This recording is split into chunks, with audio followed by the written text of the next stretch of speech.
Hey guys, tonight we are setting aside the grand, swashbuckling adventure you might be expecting. Forget the thrilling sword fights, the charismatic captains with their witty one-liners, and the chests overflowing with shimmering gold. We are going somewhere much richer. And by richer, I mean the rich, complex, and deeply horrifying aroma of a 17th century pirate ship. We are about to shatter that romantic image by diving nose first into the foul, disease-ridden reality of life at sea, where the biggest threat was not a naval cannonball, but the simple, inescapable filth. Honestly, you probably would not last the first day. So, before you get comfortable, take a moment to like the video and subscribe, but only if you genuinely enjoy what I do here. Your support truly makes these late-night journeys possible. And while you are at it, let me know in the comments what city you are listening from, and what time it is for you. It is always a quiet thrill to see how far these stories travel. Now, dim the lights. Maybe turn on a fan for that soft background hum, and let us ease into tonight's journey together. Imagine yourself standing on a bustling, sun-drenched dock in the Caribbean. You have done it. You have left behind a life of miserable, back-breaking labor for the promise of freedom and fortune. Anchored just offshore is your new home, a vessel that looks, from this distance, every bit apart. Its masts reach for the sky. Its sails are patched but full of potential, and fluttering from the masthead is the flag that promises both terror and liberty. You have been dreaming of this moment. A small boat rows you out. As you get closer, the ship's grand silhouette starts to resolve into grittier details. The wood is weathered and splintered. The ropes are dark and frayed, but still, the sea air is fresh. The sun is warm on your skin, and the excitement in your chest drowns out any second thoughts. You grab onto the rope ladder, scramble up the side of the hull, and swing a leg over the railing. You have made it. You are officially aboard a pirate ship, and that is when it hits you. It is a physical force, an invisible wall of stench that makes your eyes water and the back of your throat clench. It is not just one smell, but a whole symphony of foulness, a layered and complex assault on your senses. The most immediate note is the sharp, almost chemical tang of tar. It is everywhere. The crew uses it to waterproof the hull, the decking, the ropes. It is a necessary preservative against the corrosive salt water, but its pungent odor clings to every surface. Beneath that is the heavy, greasy smell of old cooking fires on rancid animal fat. A smell that has soaked into the very wood of the ship over months, or even years. Then you notice the human element. It is the sour, musky scent of dozens of unwashed bodies, packed together in a confined space, sweating under the tropical sun. It is a smell of stale breath, uncleaned clothes, and something vaguely metallic, like old blood. You try to breathe through your mouth, but that is a mistake. The air tastes the way it smells. And just when you think you have processed it all, another, deeper aroma wafts up from below deck. It is the smell of rot. A damp, moldy, putrid odor from the bilge, the very bottom of the ship's hull where stagnant water, vomit, spilled rum, and all manner of forgotten waste collects into a horrifying soup. To top it all off, there is a faint but distinct barnyard smell. You spot a few chickens pecking at the deck near a coil of rope, and you realize you are sharing your new home with Lidstock. The men around you, your new crewmates, do not seem to notice. They move with an easy familiarity, their faces weathered by the sun and sea, their skin grimy, their clothes stiff with salt and dirt. To them, this is just the smell of home. This is the scent of their livelihood. You try to look casual, to hide the fact that you are fighting the urge to gag. You are the outsider here, and your clean nose sensitivity is a weakness. Historians, poring over the few surviving first-hand accounts from this era, are still debating the specifics of daily life on these ships. Were all vessels this foul? Or worse than captains, perhaps those with a naval background, more insistent on a basic level of cleanliness. The records, often written by captured merchants or doctors who were horrified by what they saw, suggest that your current experience is, unfortunately, the norm. You take a tentative step forward, your boots sticking slightly to the deck. You notice stains of all colors and textures, none of which you care to investigate closely. One of the pirates, a man with a stained beard and only a few teeth, claps you on the shoulder. His hand feels greasy through your shirt. "Welcome aboard," he grunts, and his breath is a whole new chapter in this olfactory horror story. He gestures for you to follow him, pointing towards a dark opening in the deck that leads to the lower levels. The smell seems to be radiating from that hole, growing stronger, thicker. As you approach, the fresh sea breeze is gone, replaced by this suffocating, man-made atmosphere. You take a final, shallow breath of salty air and follow him down into the darkness. You duck your head and follow the pirate down a rickety ladder into the gloom. The air immediately becomes 10 degrees warmer and 100 times more foul. Down here, the complex bouquet of smells you experienced on deck has been stewed and concentrated into a single, overpowering miasma of unwashed humanity. Damp wood, and something vaguely like spoiled food. The only light comes from a single, swaying lantern casting long, dancing shadows that make the cramped space feel alive and threatening. The gentle rocking of the ship, barely noticeable on deck, is more pronounced here. It is a constant, rhythmic sway that you feel in your gut. The sound is different, too. The sharp snap of the wind in the sails is replaced by the deep, groaning symphony of the ship itself. The creak of timbers, the strain of ropes, the slush of that foul bilge water somewhere far below you. As your eyes slowly adjust to the dim light, the scene resolves itself, and your stomach sinks a little. This is the 'tween deck, the main living space for the common sailors, and it is a forest of hammocks. They are strung up everywhere, from every available being, so close together that you cannot imagine walking between them without bumping into a half-dozen sleeping bodies. They sway in unison, a ghostly field of sagging canvas cocoons. There might be 50 men living in this space, a space that would feel crowded with 10.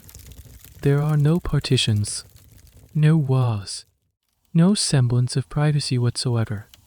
You can hear every cough, every snore, every mumbled word from a feverish dream. Your guide, seemingly oblivious to the oppressive atmosphere, navigates the maze with practiced ease. He slaps one of the empty, grimy-looking hammocks. "Here you are," he grunts. "Home, sweet home." You look at your hammock. It is made of a coarse, brownish canvas, stained with sweat and God knows what else. Its ags deeply in the middle, a testament to its long unstoried service. The very fabric seems to have absorbed the essence of this lower deck, a concentrated dose of every smell you have encountered so far. This narrow, swaying sling is to be your bed, your sanctuary, your only private space on this entire ship. And even that is a generous definition of private. As you reach out to touch it, the pirate adds another piece of crucial information. You are on the starboard watch. Smitty, the fellow whose hammock this is, he is on port watch. So when you are on deck, he isn't here. When he is on deck, you aren't in here. Try not to get your filth all over his filth. You have just been introduced to the concept of hot hammocking, a wonderfully descriptive term for a deeply unpleasant reality. You do not even get your own bed. You share it with a stranger, a man named Smitty, who you will likely only ever see in passing as you swap places. One of you crawls out, leaving behind their body heat and personal aroma, and the other crawls in. It is a grimly efficient system designed to maximize space, but the intimacy of it is unsettling. The hammock you were about to sleep in was occupied by another sweaty, unwashed man just moments ago. This was a common practice on many ships of the era. Born of pure necessity, historians still debate the social dynamics this created. Did this forced sharing build a strange, unspoken bond between watchmates, a shared rhythm of life?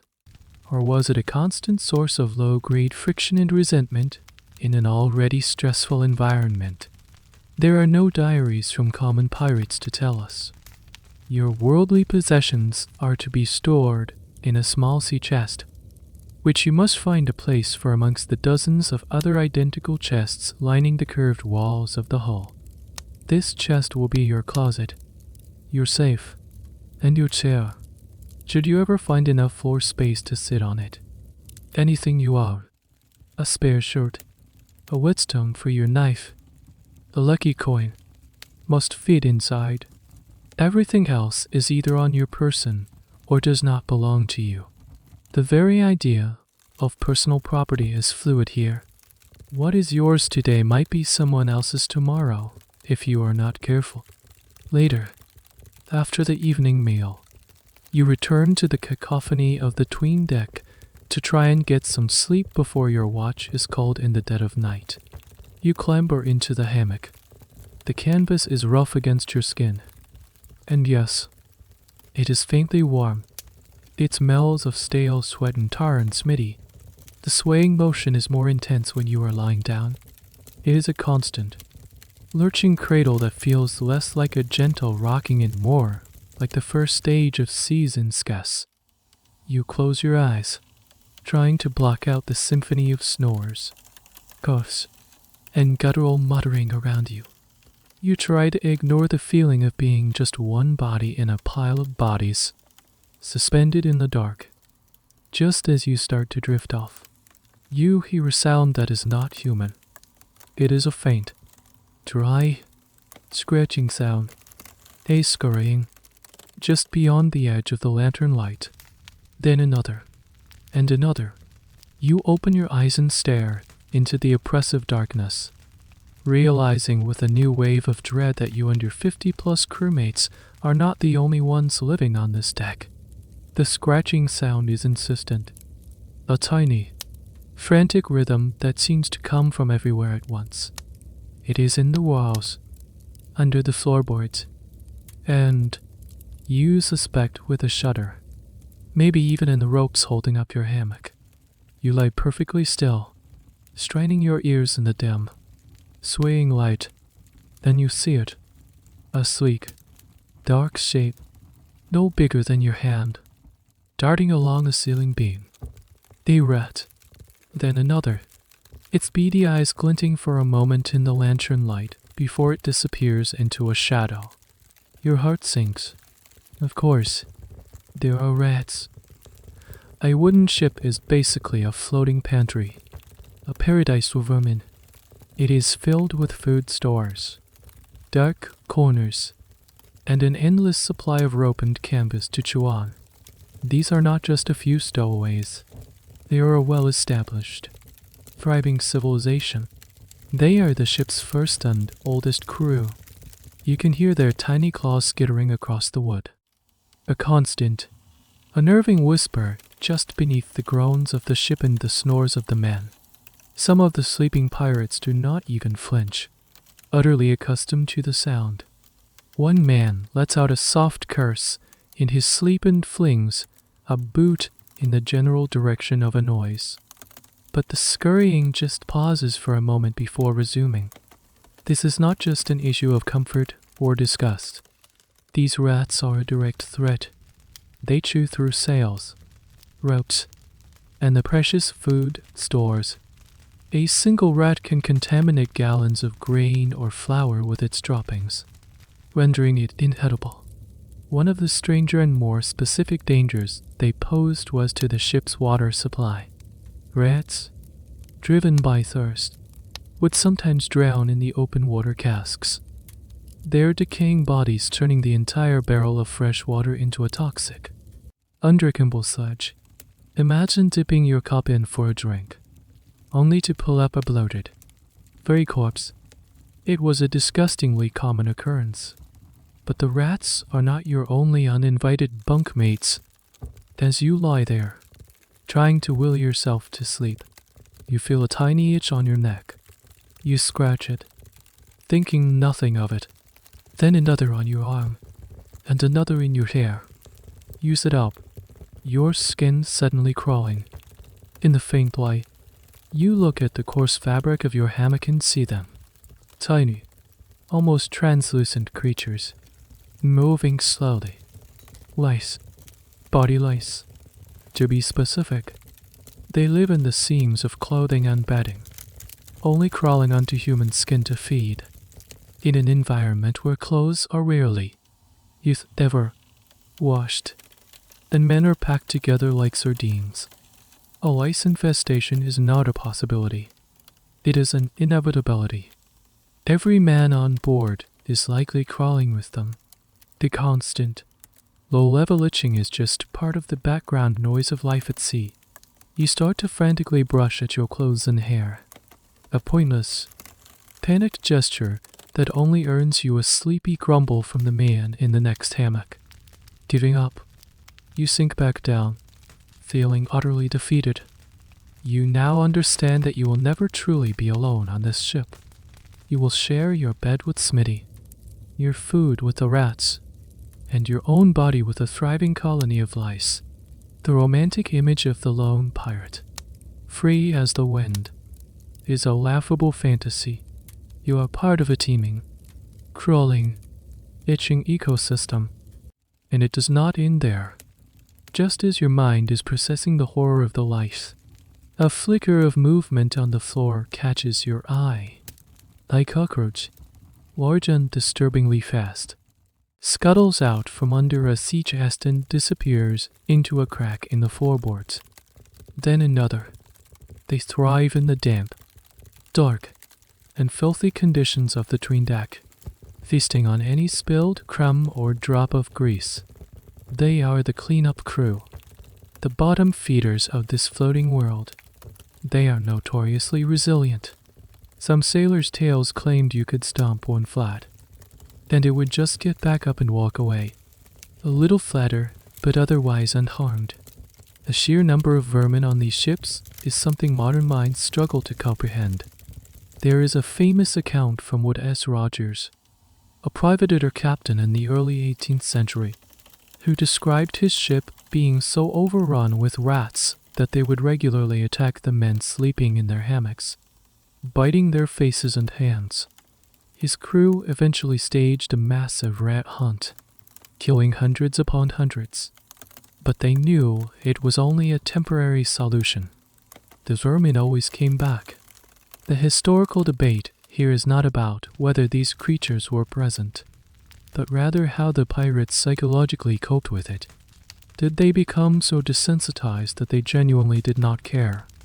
Or was it a constant source of stress and misery that just went unrecorded? We can only guess at the mental toll of never being able to escape the filth and the crawling things that came with it. You lie back in your louse-infested hammock, listening to the rats in the walls and watching the cockroaches on the floor. The ship sways, the cradle of filth. Sleep seems impossible now. Every itch on your skin feels like a new bite. Every rustle in the dark a new pest. You are just a walking meal, another resource to be consumed by the ship's most dominant, unsuccessful inhabitants. The promise of freedom and fortune feels very far away. Right now, you would trade a chest full of gold for a bar of soap and 5 minutes of peace from the incessant, crawling, Itching dark. A guttural shout from the deck above, followed by the clanging of a bell, jars you from a fitful, shallow sleep. It is the call for the evening meal. Your stomach, despite the horrifying new realities of your environment, rumbles with a primal, simple hunger. You have been working on deck for hours, hauling ropes and scrubbing planks until your hands were raw and your back ached. Food, any food, sounds like a blessing. You scramble out of your hammock, trying not to think about the lice, and join the stream of men heading back up into the fading light. The galley, as it is grandly called, is not a room but a small, designated area on the main deck. It consists of a large iron cauldron, big enough to boil a man in, set over a and filled firebox to prevent the ship from catching fire. This is the heart of the ship's culinary operations. The man presiding over it is the cook, a grizzled pirate with one eye on the ladle that looks like it could be used as a weapon. Yes, after the captain and the quartermaster, one of the most important men on board. A bad cook could sour the morale of the entire crew faster than a dead calm. The smell wafting from the cauldron is strong. It is a thick, meaty, slightly sour smell that mingles with the ever-present aromas of tarred and washed bodies. You line up with the other men, each holding a wooden bowl and a spoon. There are no tables, no chairs. You will take your share and find a spot on the deck, a coil of rope, or a cannon barrel to sit on. This is dining, pirate style. When it is your turn, the cook slops a ladle a fuel of a brownish-gray stain into your bowl. You can make out chunks of something that might be meat, floating alongside some indistinct lumps that could be vegetables. This is salmognudi, a classic pirate dish. Its name sounds vaguely festive, but the reality is more pragmatic. Salmognudi was essentially a garbage disposal stew. It was made from whatever was available and needed to be eaten before it went completely rotten. Chopped up salted meat, fish, turtle meat, hearts of palm, onions, garlic, maybe some hard-boiled eggs from the ship's chickens, all thrown into a pot and boiled with wine, vinegar, and spices to mask the taste of decay. It was a communal dish, a way to stretch provisions and disguise the questionable quality of the ingredients. You take your bowl and find a quiet spot. You dip your spoon in. The first bite is an experience. It is intensely salty, a result of the heavily preserved meat that forms its base. The texture is a confusing mix of stringy, tough, and mushy. The wine and spices do their best to create a recognizable flavor. But underneath it all, you can taste a faint but persistent note of oldness. It is not terrible, but it is certainly not good. It is fuel. Served alongside the stew are the true staples of the seaman's diet: salted meat and hardtack. The cook hands you a slab of salt beef. It is a dark, reddish-brown color, and so hard it feels like a piece of wood. This meat was preserved in barrels of salt to last for months, or even years. The process drew out all the moisture, leaving behind a fibrous, salt-impregnated brick of protein. Before it could be cooked, it had to be soaked in water for hours to draw out some of the salt and make it vaguely chewable. Even then, it was notoriously tough. Sailors joked that you could carve it like wood and it would hold its shape. Then there is the hardtack, also known as ship's biscuit. These are simple flour and water crackers, baked multiple times until they are bone dry and hard as a rock. This lack of moisture prevents them from molding, allowing them to last for an incredibly long time. You tap yours against the deck. It makes a sharp clacking sound. Trying to bite into it directly would be a severe way to break a tooth. The standard practice is to break it up and soak it in your stew. your grog, or even just water until it softens into a palatable mush. As you break off a piece, you notice the small holes riddling its surface, and then you see them. Tiny, black-headed maggots and small, snouted beetles crawling out of the interior. These are weevils. They are an almost universal feature of hardtack. The biscuits were the perfect breeding ground for their larvae.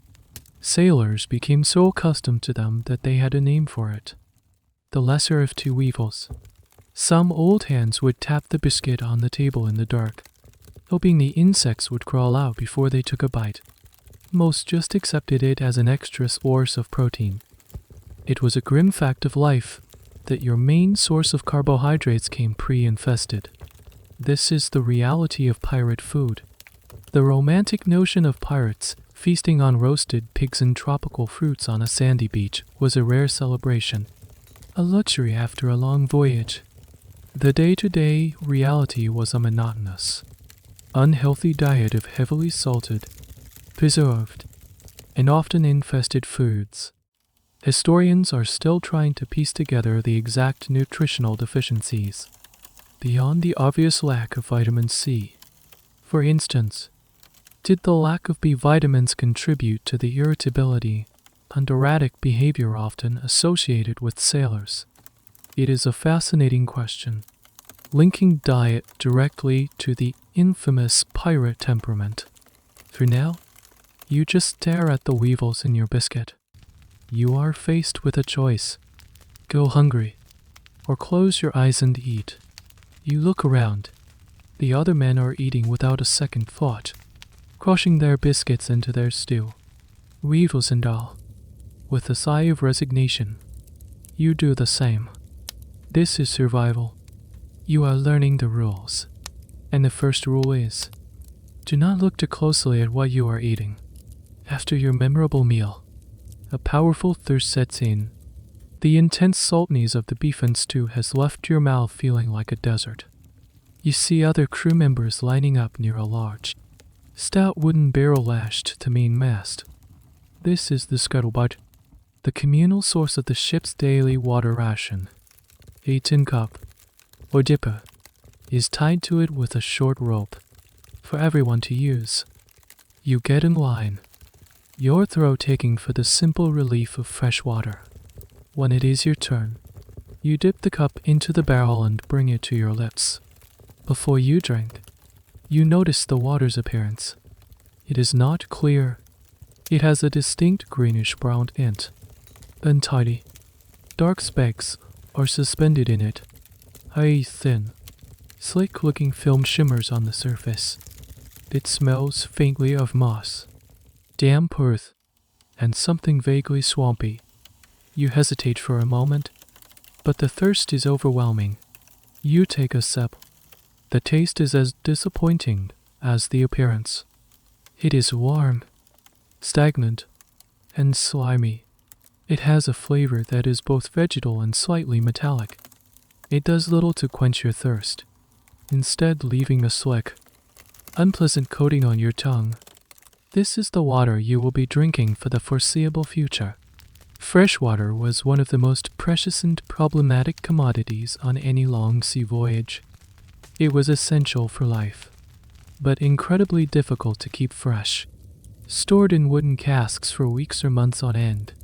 It was the perfect breeding ground for algae, bacteria, and all sorts of microscopic life. The water would quickly go off, developing the slimy texture and foul taste you are now experiencing. The sailors had a grimly poetic term for it. They would say the water had ropes in it, referring to the long, stringy strands of algae that would form. The crew was strictly rationed, usually to about half a gallon a day per man for drinking and cooking. This was not nearly enough, especially in the sweltering heat of the tropics.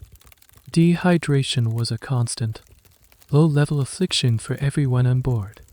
The water ration was guarded jealously. The quartermaster, who was in charge of all supplies, would dole it out carefully. Trying to steal an extra cup could get you a severe flogging. Water was, in many ways, more valuable than the rum everyone talks about. In fact, one of the main reasons sailors drank so much grog, rum diluted with water, was not just for the alcohol, but because the rum helped to kill some of the bacteria in the foul water and mask its disgusting taste. You force yourself to swallow another mouthful of the slimy liquid, trying to convince yourself it is refreshing. You watch as the man behind you takes his turn with the communal dipper, drinks his fill, then passes it on.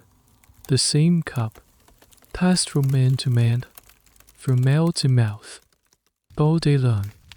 Any sickness one man has is efficiently shared with the rest of the crew via this single, unwashed tin cup.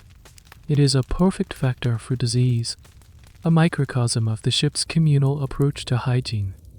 The methods for trying to keep water fresh were rudimentary and often ineffective. Charring the inside of the barrels could help a little.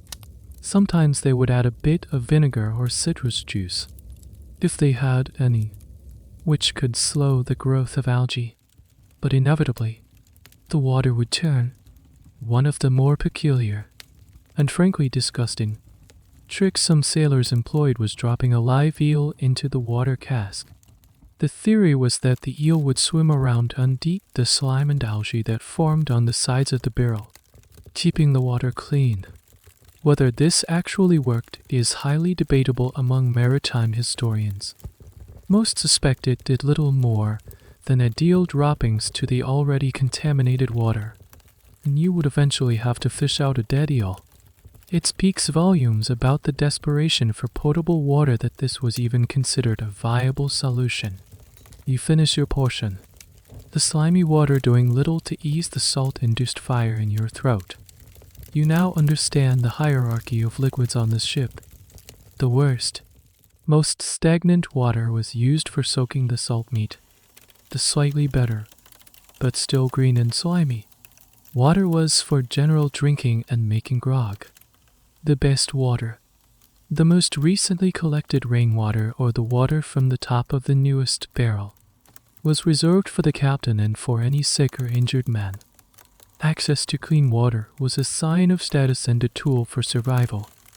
As you walk away from the scuttlebutt, you see a crewman rinsing his grimy hands over the side of the ship, using a bucket of seawater. That is another stark reality. The precious fresh water would never be wasted on something as frivolous as washing. You are surrounded by an infinite ocean of water, yet you are constantly thirsty. It is a cruel irony of life at sea. You look at your own hands, caked in dirt and tar. You look at the grime under your fingernails.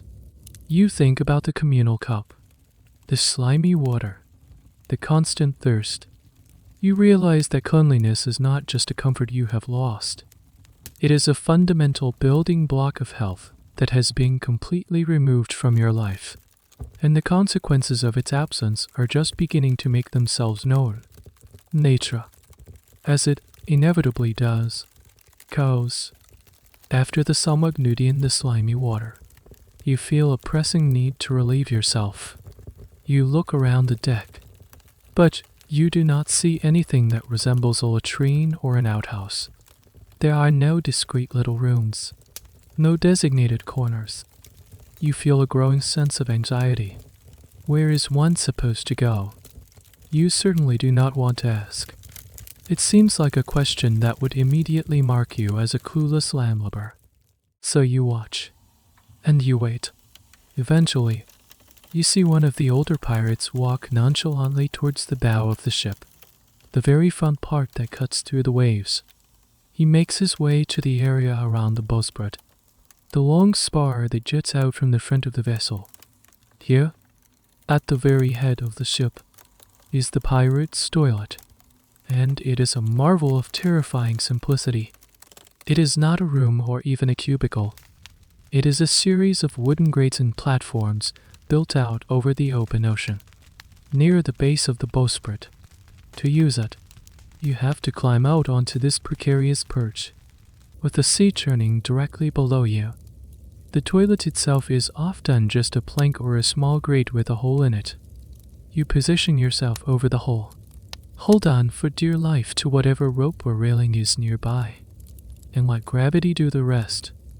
The name for this area: the head. Stuck. Which is why the toilet on any modern ship is still referred to as the head. It is a direct linguistic link back to this very primitive setup.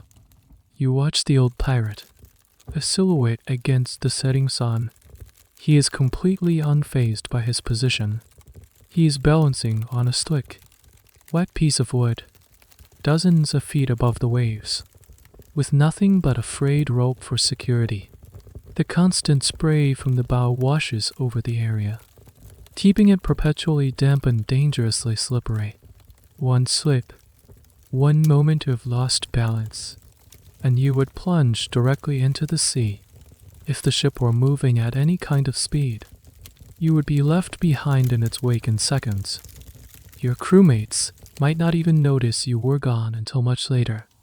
It is, without a doubt, the most dangerous toilet you have ever seen. After the old pirate is done, he reaches for something you had not noticed before.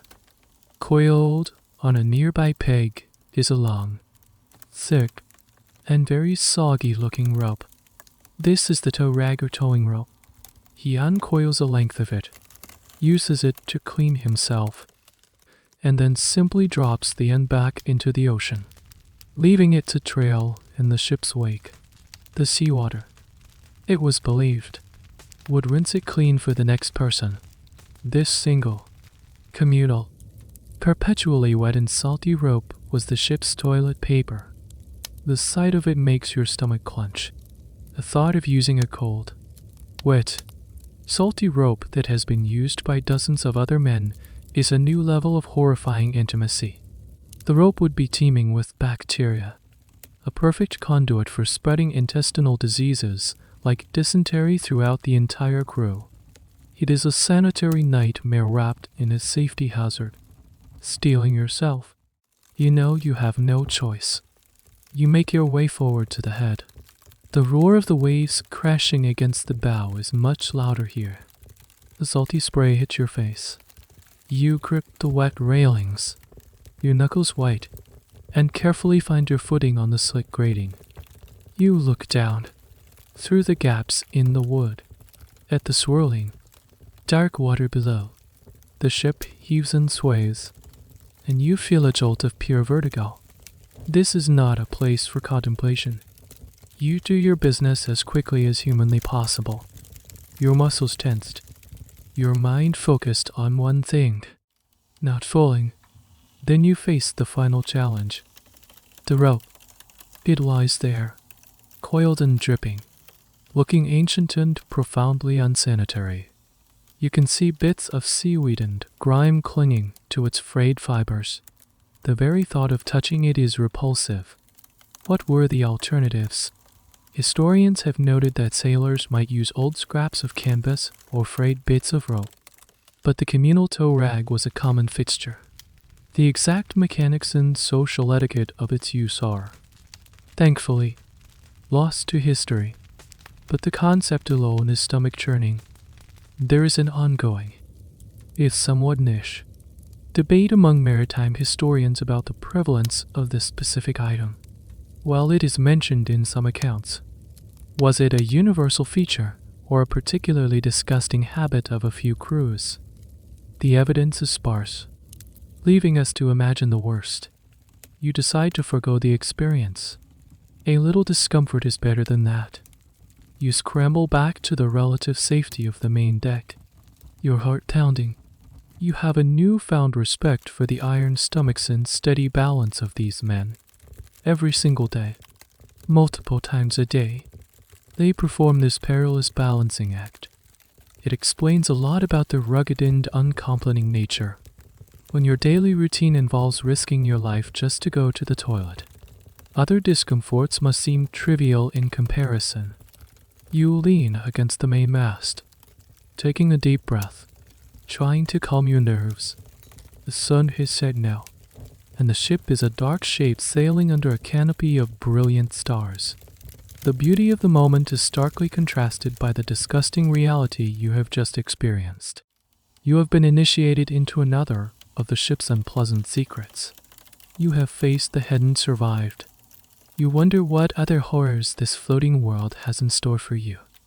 As you stand there, you feel a familiar itch on your scalp. The lice, at least, are a constant you can rely on. Days bleed into weeks. The rhythm of life at sea has become a monotonous cycle of watch, work, and fitful sleep. You have grown accustomed to the ship's constant motion, the creaking of its timbers, and even, to a degree, the ever-present stench. You no longer gag when you go below deck, though the smell still clings to you, to your clothes, to your very skin. You have learned to eat weevil-infested hardtack without flinching and to drink the slimy, green water without complaint. But there is one aspect of your former life that you find yourself desperately missing: the simple, profound pleasure of being clean. You feel a layer of grime on your skin that seems permanently bonded to you. It is a compound of sweat, salt spray, tar, and dirt. Your hair is stiff and greasy. Your clothes are starting to develop a life of their own, and a persistent, low-level itch has become your constant companion. You long for a bath, for the feeling of hot water and soap, for a moment of reset. But on this ship, that is a fantasy. Bathing, as you know it, does not exist here. The fresh water in the scuttlebutt is far too precious to be wasted on washing your body. Every drop is allocated for drinking or cooking. To use it for personal hygiene would be a crime punishable by the scorn of the entire crew, and likely a few lashes from the quartermaster's rope. So, what do pirates do? The answer, for the most part, is nothing. They simply do not bathe. The layers of grime accumulate over weeks and months, creating a protective and aromatic patina. But on rare occasions, when the heat and the filth become truly unbearable, there is a rudimentary form of washing. You see it happen one sweltering, windless afternoon. The ship is adrift in the doldrums, the sails hanging limp, the sea a sheet of glass. The heat is oppressive, and the mood on the ship is foul. A few of the men, grumbling about the sweat and the lice, decide it is time for a bath. One of them lowers a wooden bucket over the side, fills up a load of cold, clear seawater, and simply dumps it over his head. He gasps as the chilly water hits his skin, then scrubs at his torso and arms with his bare hands. He does not use soap. There is none. Soap was a rare and valuable commodity, not something to be wasted on common sailors. This is the pirate bath. A quick, shocking rinse with salt water. It does little to remove the grease and tar, but it does wash away the surface layer of sweat and dirt, and it provides a moment of blessed relief from the heat. The downside is that once the water evaporates, it leaves behind a crust of salt on the skin, which can be irritating and cause chafing. It is a trade-off. A few moments of feeling clean for a new kind of skying discomfort. You watch as a few other men follow suit, hollering and cursing as they douse themselves. Some even strip down and jump into the ocean, holding on to a rope trailed from the side of the ship. This is a risky move, reserved only for times when the ship is completely becalmed. The threat of sharks is very real, and the crew keeps a sharp lookout. A quick dip, a frantic scrub, and they haul themselves back on board, dripping and shivering, their skin tingling from the salt. There is a curious historical tidbit about pirates and cleanliness. The famous pirate Captain Bartholomew Black Bart Roberts was known for being a fastidious dresser who insisted on a certain level of decorum among his crew. One of his articles, the pirate code his crew swore to, stipulated that musicians were to have a day of rest on the Sabbath. but on the other 6 days, they were expected to play music for the crew's entertainment. Does this hint at a desire for a more refined, less brutish life? Maritime historians have long debated whether captains like Black Bart or even Blackbird, with his carefully cultivated, terrifying image, enforced any personal hygiene standards. The consensus is that even on the best pirate ships, cleanliness was a distant second to survival and profit. A clean pirate was likely a very new pirate. You decide to try it. You find a bucket, lower it into the endless blue, and haul it up. The water is surprisingly heavy. You stagger to a clear spot on the deck, take a deep breath, and tip the bucket over your head. The shock of the cold is breathtaking. For a glorious 30 seconds, the filth of the past weeks feels like it is being washed away. You scrub at your skin, feeling the grit and grime loosen. It is invigorating, but then the moment passes. You stand there, dripping, as the hot sun begins to dry your skin. The salty residue starts to feel tight and itchy. You have not really got unclean. You have just traded one kind of filth for another. You have exchanged sweat and dirt for a layer of abrasive salt. Looking at your fellow crewmen, you realize that their brief moment of freshness has already faded. They are back to being the same grimy, greasy men they were before, just slightly damp. The whole ritual seems less about hygiene and more about morale. It is a way to break the monotony, to cool off, and to feel a brief, fleeting sense of renewal before sinking back into the familiar squalor. It is a performance of cleanliness, not the real thing. You run a hand through your wet, salty hair. It feels even stiffer than before. The dream of being truly clean feels more distant than ever. You are a creature of the sea now, and the sea has coated you in its essence. Salt, grime, and a profound sense of unending dampness. Your saltwater bath has an unintended consequence. As your clothes dry on your body under the hot sun, they become stiff and abrasive. The salt crystallizes in the fibers of your linen shirt and woolen trousers, turning the fabric into a kind of low-grade sandpaper. Every movement creates a slight rasping friction against your skin, which is already irritated by the dried salt. You have a newfound appreciation for the grimy, greasy patina you had before. At least it was soft. This brings you to the next stark reality of your new life. Laundry day is not on the schedule. Just like bathing, washing clothes with precious fresh water is an unthinkable luxury, and washing them in seawater is, as you have just discovered, a deeply flawed solution. Salt water does not lather with soap, even if you had any, and it leaves the fabric saturated with salt, making it stiff, uncomfortable, and paradoxically, perpetually damp, as the salt draws moisture from the air. So, what happens to your clothes? They simply get worn, and worn, and worn. You have one, maybe two, sets of clothes to your name. The outfit you are currently wearing is your work uniform, your pajamas, and your formal wear, all rolled into one. You will wear these same garments, day in and day out, for weeks, potentially months. On end, you look down at your shirt. It was once a respectable off-white, but now it is a collage of stains. There is the brownish red of old blood from a cut, the greasy black of tar from mending ropes, the yellowish tint of sweat, and a Jackson Pollock-esque spattering of unit and fightable food stains from your nightly bowl of salmagnudi. The fabric is starting to fray at the cuffs and collar, worn thin by constant use in the abrasive salt air. It has also absorbed every foul scent the ship has to offer, a wearable archive of your journey's filth. When you take it off at night, if you even bother, It can practically stand up on its own. This lack of clean clothes was not just a matter of comfort or aesthetics.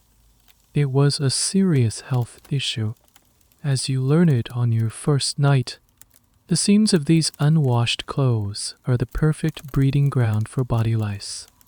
These lice are not just an itchy nuisance. They are carriers of deadly diseases, most notably epidemic typhus, also known as ship fever or gale fever. An outbreak of typhus, spread by the ubiquitous lice, could decimate a ship's crew more effectively than a naval fleet.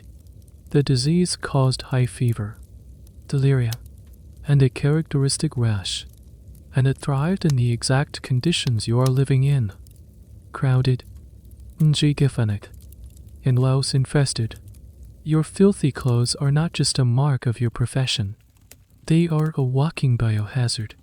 Sometimes, sailors would attempt a rudimentary form of cleaning. They might trail their clothes behind the ship on a rope for a day or two, letting the ocean do the work. This would rinse out some of the surface grime, but would result in the same stiff, salt-encrusted garment you are now suffering in. A more desperate and bizarre method of delicizing clothes was to bake them. On a hot, sunny day, men would lay their shirts and trousers out on the dark, sun-baked pitch of the deck, hoping the intense heat would kill the lice and their eggs.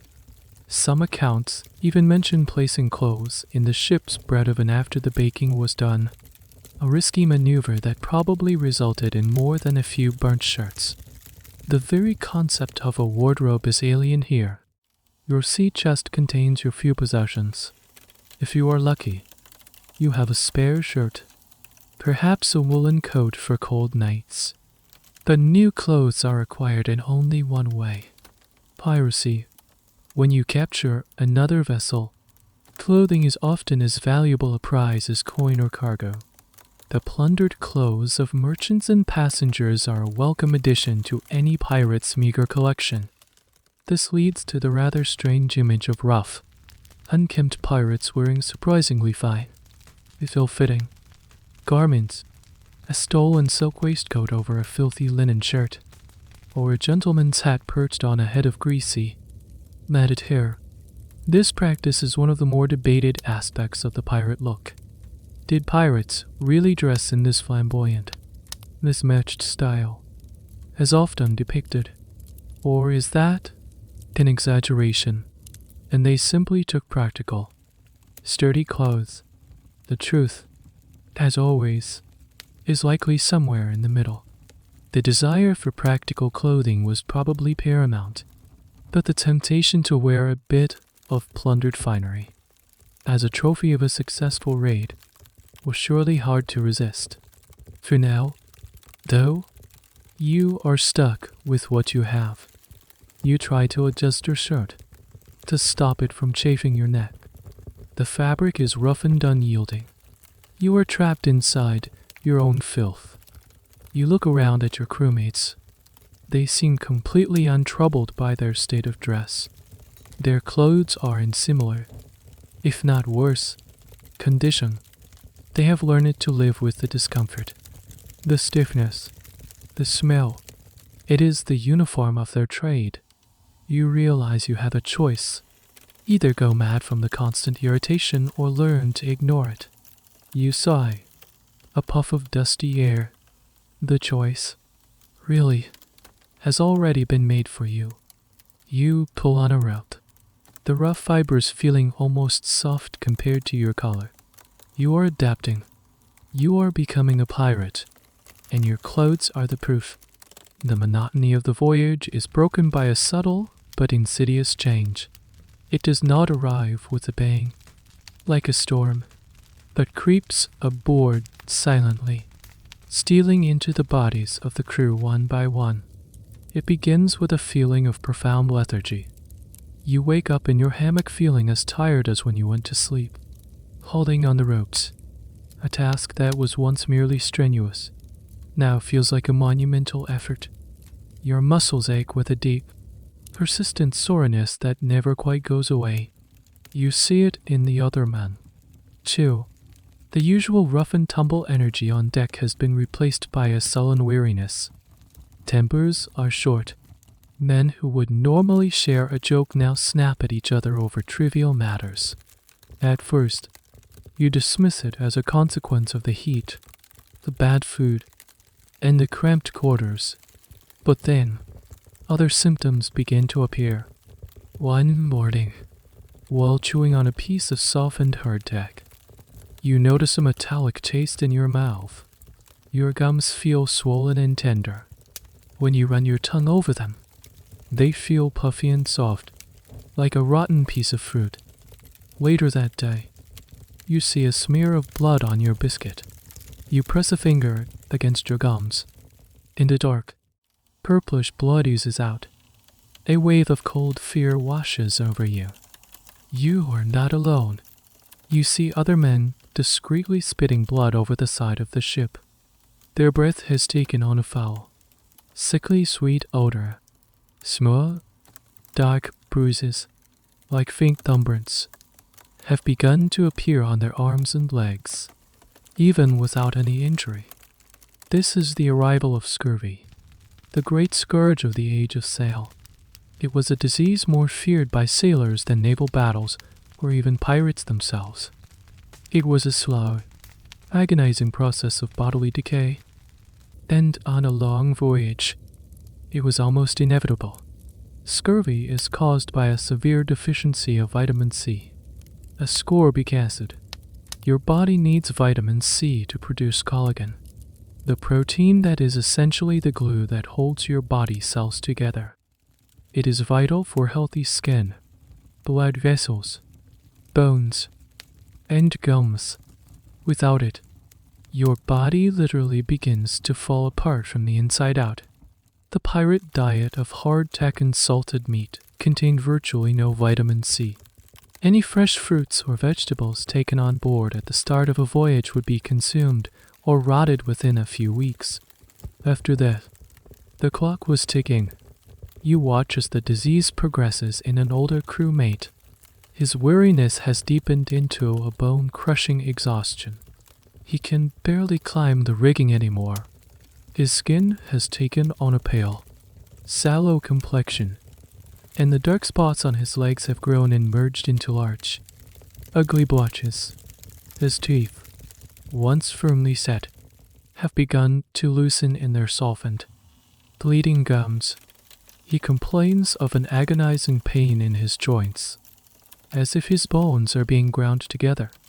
The psychological effects are just as devastating. A profound depression settles over the afflicted. They become listless, apathetic, and prone to fits of despair.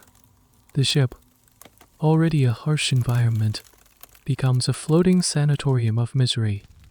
The healthy few must do the work of the sick, leading to resentment and exhaustion. Morale plummets. A scurvy-ridden ship was a helpless ship, easy prey for enemies or the elements. It is estimated that from the 16th to the 18th century, scurvy killed more than 2 million sailors, far more than were lost in all naval warfare combined. You check your own legs, a new daily ritual of dread. You find a few small, dark spots on your shins. Your gums bleed every time you eat. The lethargy is a constant weight. You are in the early stages, but you know what is coming. You have seen the future in the eyes of the older sailor. The cures available at the time were based on misunderstanding and superstition.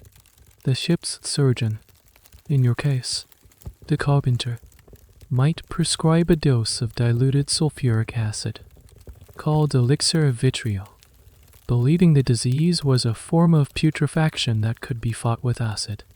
Others believed it was caused by the damp sea air, or by laziness.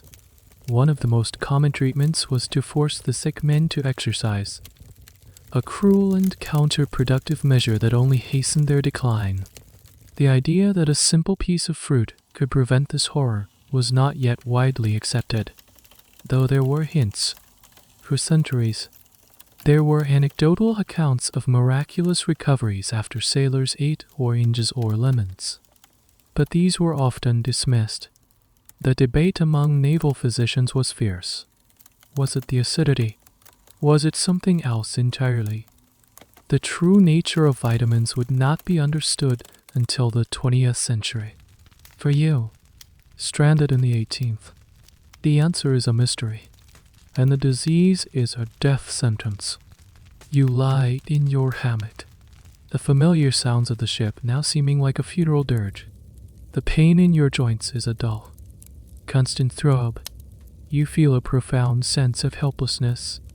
You are not being attacked by a foe you can fight with a sword or a pistol. You are being unmade, slowly and systematically, by a lack of something you cannot even name. The gold you dreamed of is meaningless. The freedom you sought is a bitter joke. All you want is the one thing this vast, empty ocean cannot provide. A single, simple piece of fresh, life-giving fruit. The ravages of scurvy continue to unfold in deeply unsettling ways. The bleeding gums, the lethargy, the painful joints. These were the well-known signs, the expected horrors. But then, something truly bizarre begins to happen. Something that seems to defy the laws of nature and enters the realm of the supernatural. You notice it first on a pirate named Davies, a grizzled veteran with a constellation of scars from decades of fighting. One long, pale scar running down his forearm, a memento from a cutlass fight years ago, has begun to change. The clean, silvery line has turned to dark, bruised purple. It looks inflamed, angry, as if the injury were fresh. Over the next few days, you watch in morbid fascination as the scarred issue seems to dissolve, the edges of the old wound pulling apart. It begins to ooze a thin, watery fluid. The wound, fully healed for a decade, has spontaneously reopened. It is a terrifying, almost unbelievable sight. Davies stares at his arm with a mixture of horror and disbelief. The injury does not hurt like a new cut, but it is a profound violation, a sign that his body is not just failing to heal, but is actively unhealing. It is as if his personal history is being erased, his past battles being fought all over again on the canvas of his skin. This is perhaps the most macabre and least known symptom of advanced scurvy. The lack of vitamin C means the body cannot produce new collagen to maintain its tissues. This does not just affect new injuries, it affects old ones as well. The collagen that formed the scarred issue, that knit the old wounds together, breaks down. The body literally forgets how to be whole. Old fractures can re-break, the bones separating along the original fracture line. Teeth that were knocked out and then reset can fall out again. The body's repairs are undone, its past traumas resurrected. Soon, you see other instances of this ghastly phenomenon. A man whose leg was broken years ago begins to limp again, complaining of a deep, grinding pain exactly where the bone had mended. Another pirate, who had a piece of shrapnel removed from his shoulder, finds the old surgical scar swelling and turning black, as if the trauma were happening all over again. The ship becomes a gallery of ghosts, with the specters of old injuries returning to haunt their hosts. The psychological impact of this is immense. It adds a layer of surreal body horror to the already grim reality of the disease. It feels like a curse, a divine punishment. The men, deeply superstitious, whisper that the ship is haunted, that some evil has come aboard. They have no framework to understand this process. They can comprehend a fresh wound from a knife, but a healed wound that reopens on its own, that is the stuff of nightmares. One of the most famous and detailed accounts of this symptom comes from the writings of Richard Walter, who chronicled Commodore George Sand's circumnavigation of the globe in the 1742. His fleet suffered catastrophic losses to scurvy, and he described this phenomenon in chilling detail. The scars of wounds which had been for many years healed were forced open again by this virulent distemper.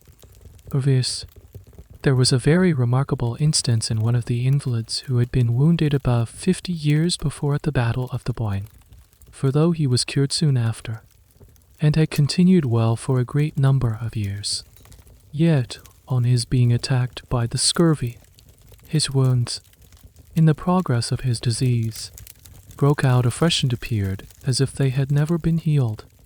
This historical account confirms that what you are witnessing is not a fever dream, but a documented medical horror. The debate among historians who study this is not about whether it happened, but how widespread it was. Was this a rare symptom of only the most extreme cases, or a common feature of any severe scurvy outbreak? The personal accounts are often so filled with terror and confusion that it is hard to separate medical reality from panicked exaggeration. You anxiously examine your own body. You have a small scar on your hand from a childhood accident with a knife. You run your finger over it. It is still pale and flat, but for how long? Every morning, you check it. A new ritual of fear. Will today be the day it turns dark and angry? The thought is sickening. You feel fragile, temporary, as if your own body is a poorly constructed house whose foundation is crumbling. The ship sails on through the endless blue, a vessel of decaying men. The work of sailing the ship becomes nearly impossible. There are not enough healthy hands to manage the sails, especially if a storm were to hit. The sick lie moaning in their hammocks, their bodies a canvas of bruises and weeping old wounds. The air below deck is thick with the smell of sickness and despair. The promise of pirate freedom has curdled into a slow, inescapable prison sentence, where the bars are made of your own disintegrating flesh. You are no longer a treasure hunter. You are just a patient, waiting for the disease to run its course, wondering which part of you will fall apart next. The ship is dying. More than half the crew is now severely afflicted with scurvy, lying helpless in their hammocks. The handful of men still on their feet, including you, are weakened and exhausted, doing the work of 50. Desperation hangs in the air, thicker than the stench of sickness.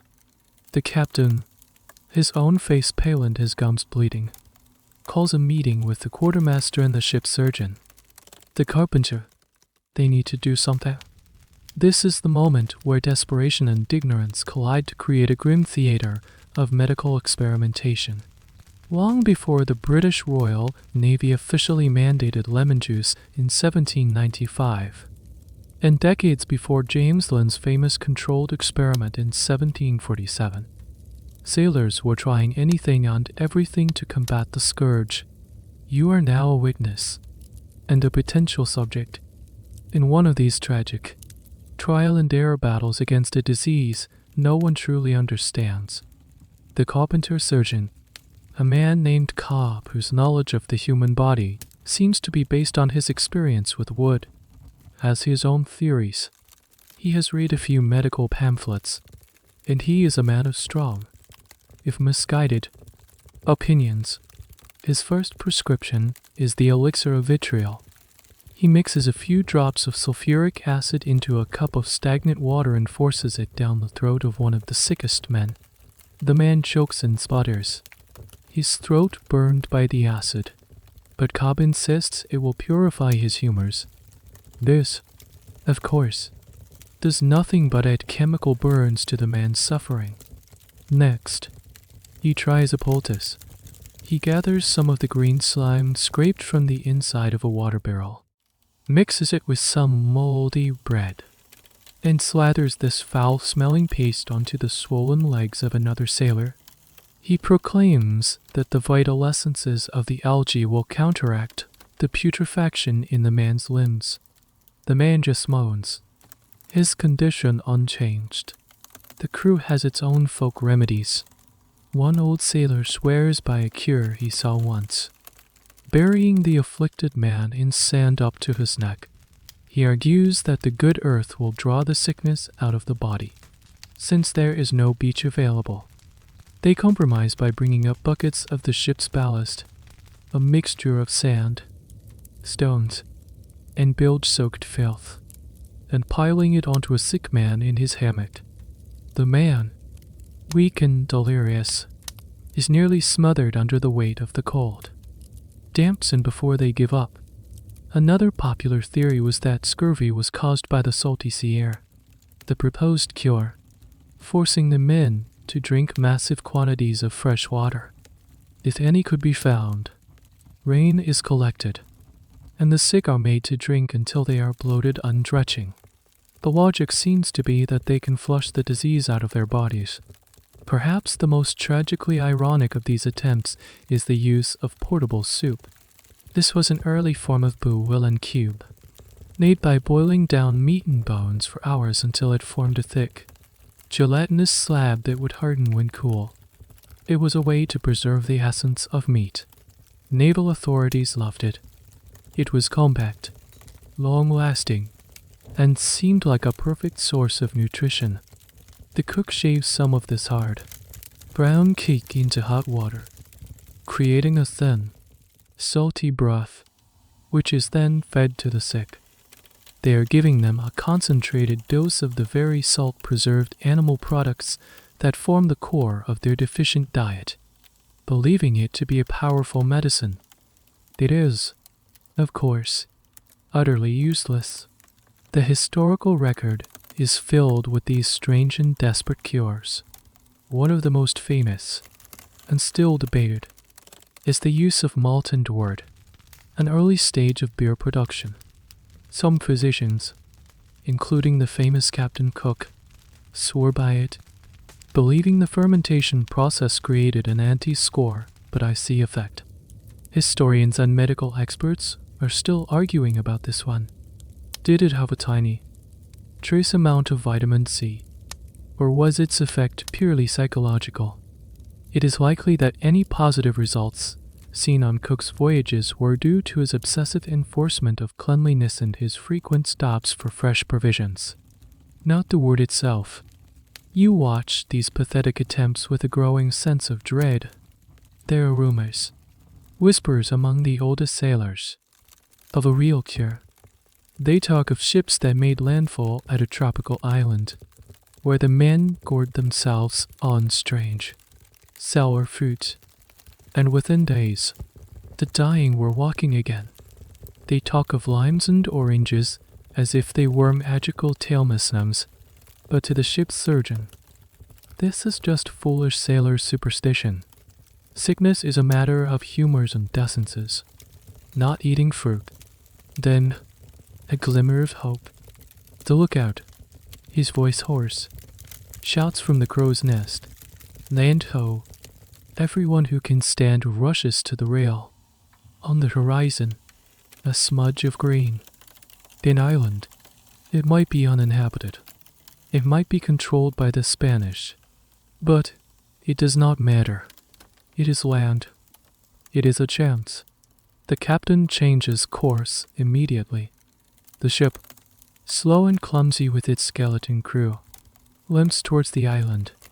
The mood on board transforms. The groans of the sick are replaced by whispers of hope. They talk of fresh water, of green things, of the solid earth. For the first time in weeks, there is a belief that they might not all die on this floating coffin.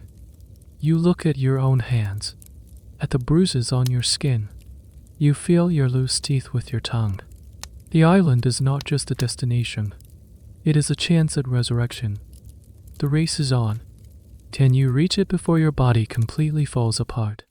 The island grows larger on the horizon, a paradise of green that seems almost painfully bright to your sea-weary eyes. But as you get closer, a new and more immediate threat rears its head. It starts with a sailor named Finn, one of the few who had remained relatively strong. He collapses while trying to secure a rope. his body racked with violent stomach cramps. He is carried below deck, and within hours, he is suffering from a debilitating and humiliating case of dysentery.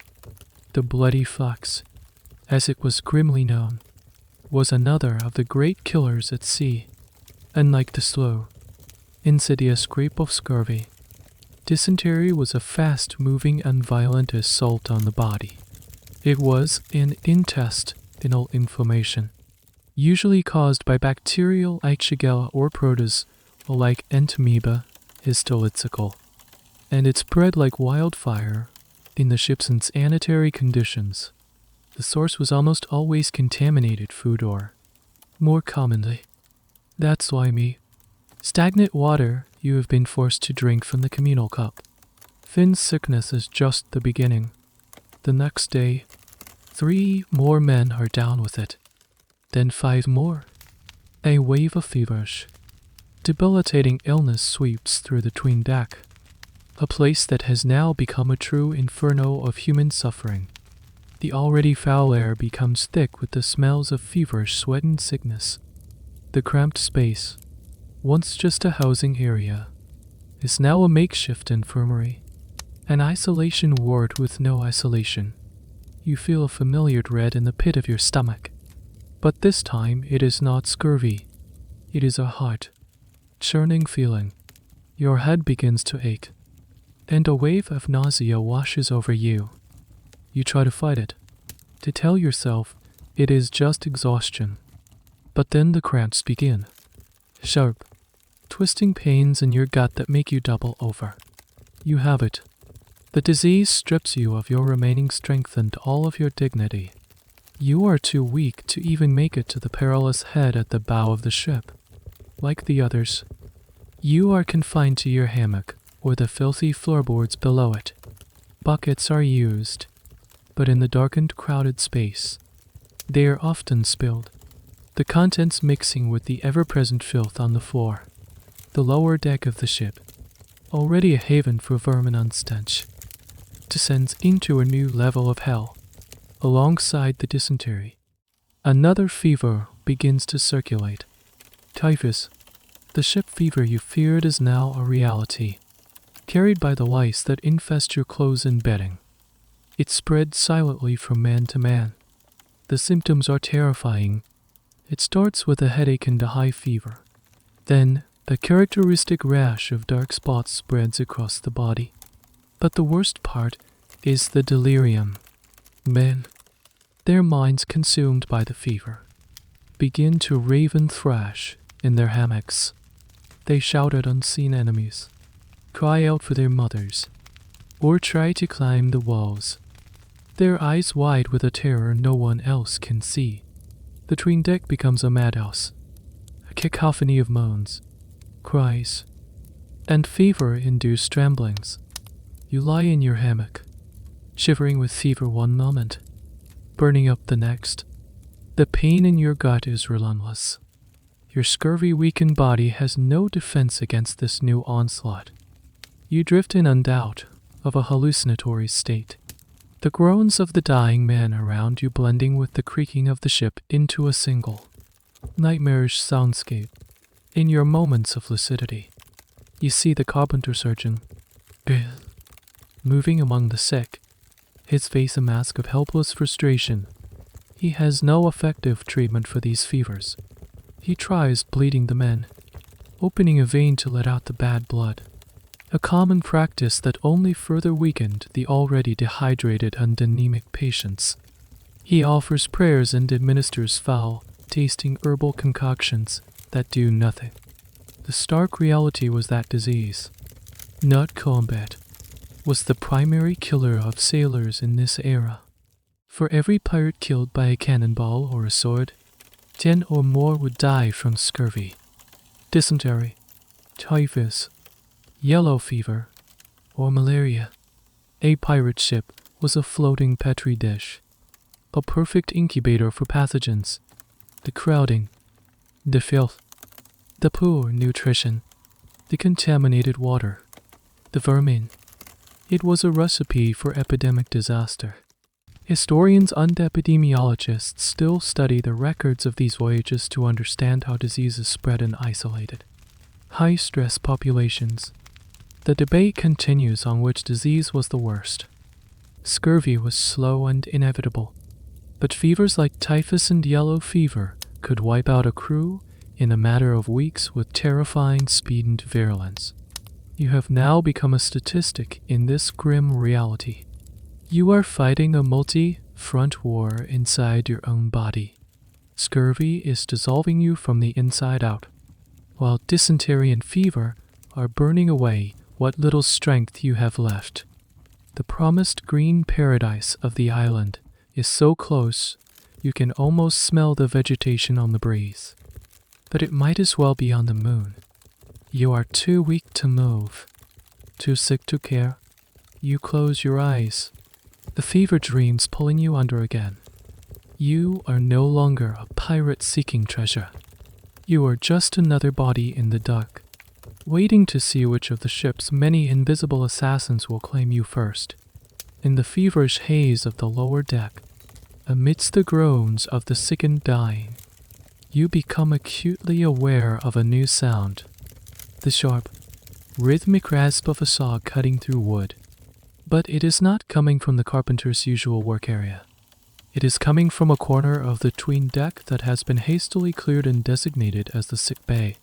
The carpenter, Chubb, is there, but he is not working on a broken mast or a leaky barrel.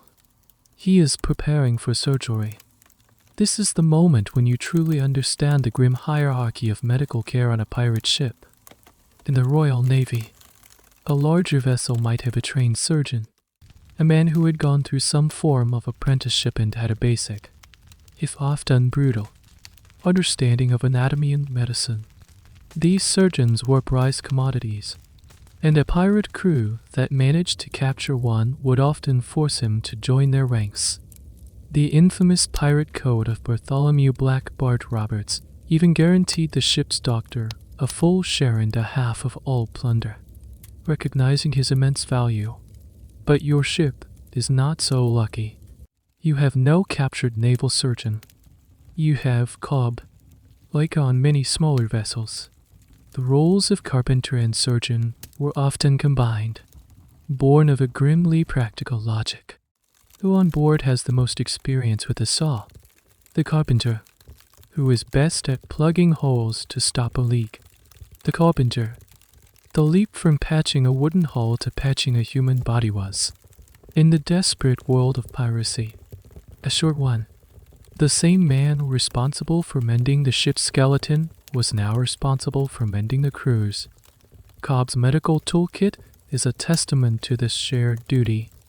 It is a terrifying collection of implements that look suspiciously like his woodworking tools, only smaller. There is a variety of saws, with fine teeth for bone. There are sharp knives and scalpels that he sharpens on the same whetstone he uses for his chisels.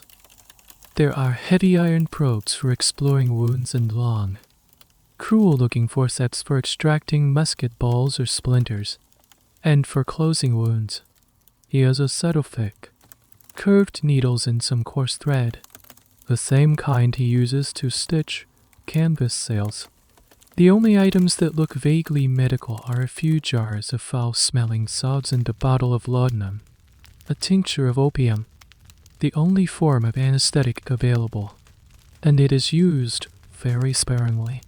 You watch him lay out his tools on a dirty piece of sailcloth. His hands, calloused and stained with tar and wood dust, are surprisingly steady.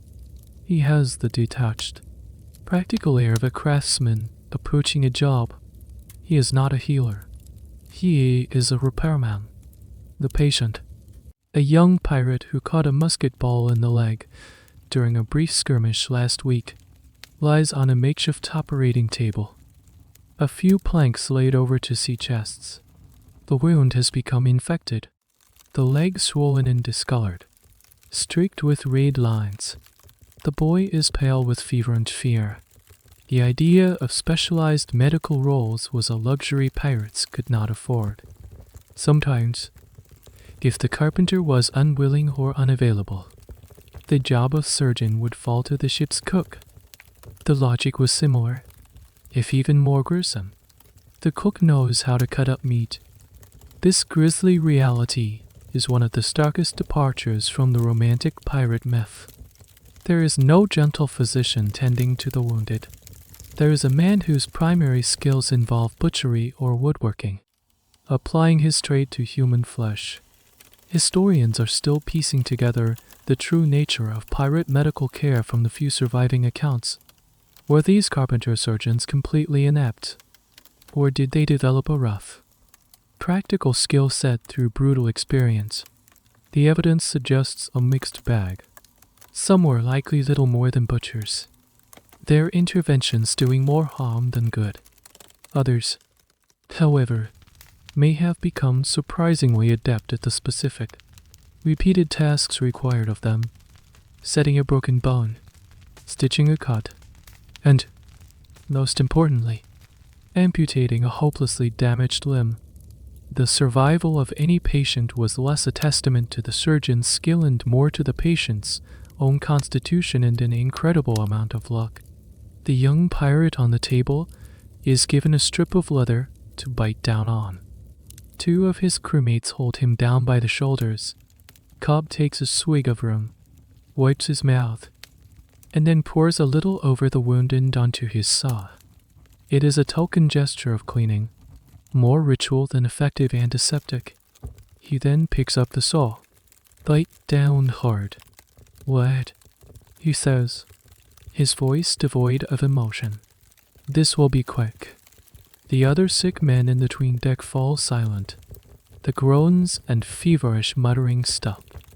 Every conscious man is watching, listening, knowing that their own turn on that table could come at any moment.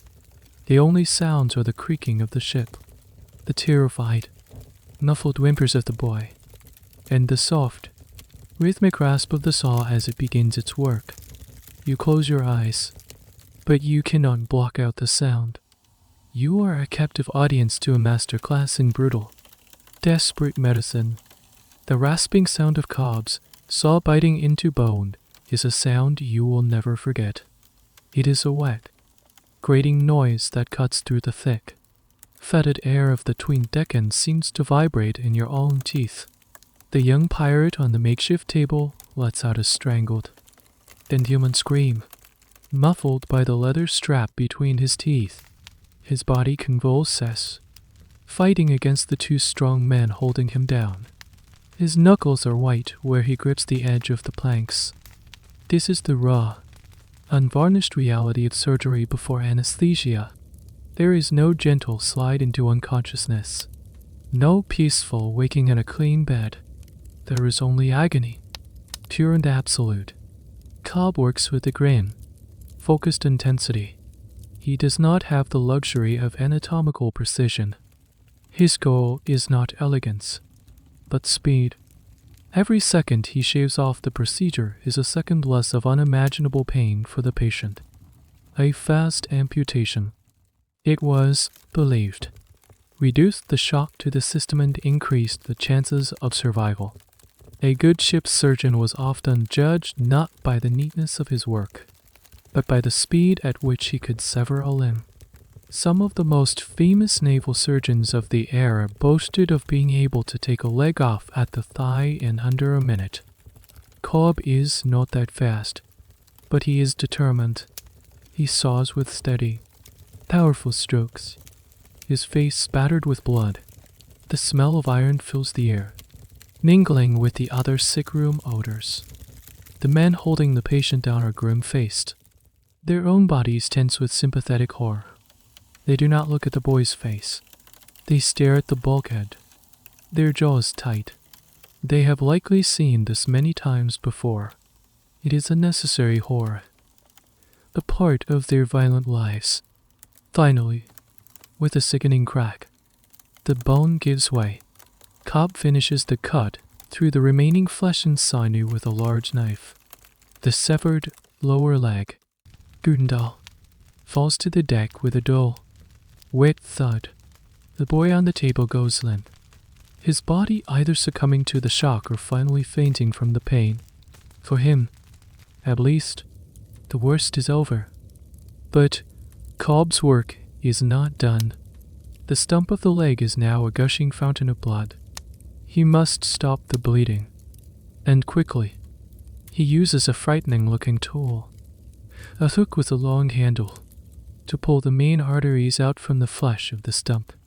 He then takes his course, needle and threaded, in a few rough stitches, ties them off. This procedure, lighting the arteries, was one of the most important advancements in surgical history. But in these conditions, it is a clumsy, frantic affair. He works by feel as much as by sight, his hands covered in blood. This entire procedure is a gamble. The primary cause of death after an amputation was not the surgery itself, but the two dangers that followed: blood loss and infection. Cobb has done his best to control the bleeding, but the threat of infection in this filthy environment is almost 100%. His tools are not sterile. His hands are not clean. The very air is thick with bacteria. The wound is almost guaranteed to become putrid. This brutal reality leads to a fascinating and still debated question among medical historians. How did anyone survive? The modern understanding of germ theory would suggest an era survival rate for such procedures. Yet, we know that some did survive. Men with wooden legs and hooks for hands are a staple of pirate lore for a reason. Their survival was likely due to a combination of sheer constitutional toughness, immense luck, and perhaps, ironically, some of the brutal follow-up treatments. The use of cauterization, while horrific, may have inadvertently sterilized the wound with extreme heat. It is a grim thought. The same brutality that caused immense suffering might have also, by sheer chance, saved a life. For now, the young pirate has survived the first hurdle. He is unconscious, his breathing shallow. The stump of his leg is a mangled mess of flesh and bone. Cobb's role as a surgeon is essentially over. The aftercare will be minimal. The wound will be bandaged with a strip of dirty linen, and the boy will be given a sip of rum and laudanum if he wakes up. Then, it will be up to his own body's ability to fight off the inevitable infection. You lie in your hammock, your own fever-induced weakness feeling like a blessing, sparing you from that table. The scene you just witnessed has stripped away the last, lingering vestiges of romance from the pirate life.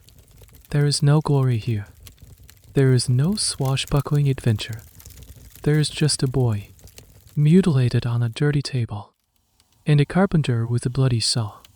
The severed leg still lies on the floor, a forgotten piece of refuse. A rat, emboldened by the silence, scurries out from the shadows and sniffs at the boot. No one has the energy to shoo it away. The ship rocks gently, a cradle of pain and filth, as it continues its slow, desperate journey towards the distant shore. The young pirate, whose name you learn as Fend, survives the night. He drifts in on doubt of a delirious fever, his moans anew, agonizing addition to the sick bay's symphony. The stump of his leg, wrapped in a stained linen bandage, has already begun to swell, a dark, angry red creeping up his thigh. The infection is setting in, just as everyone expected. Cobb, the carpenter surgeon, comes to inspect his handiwork.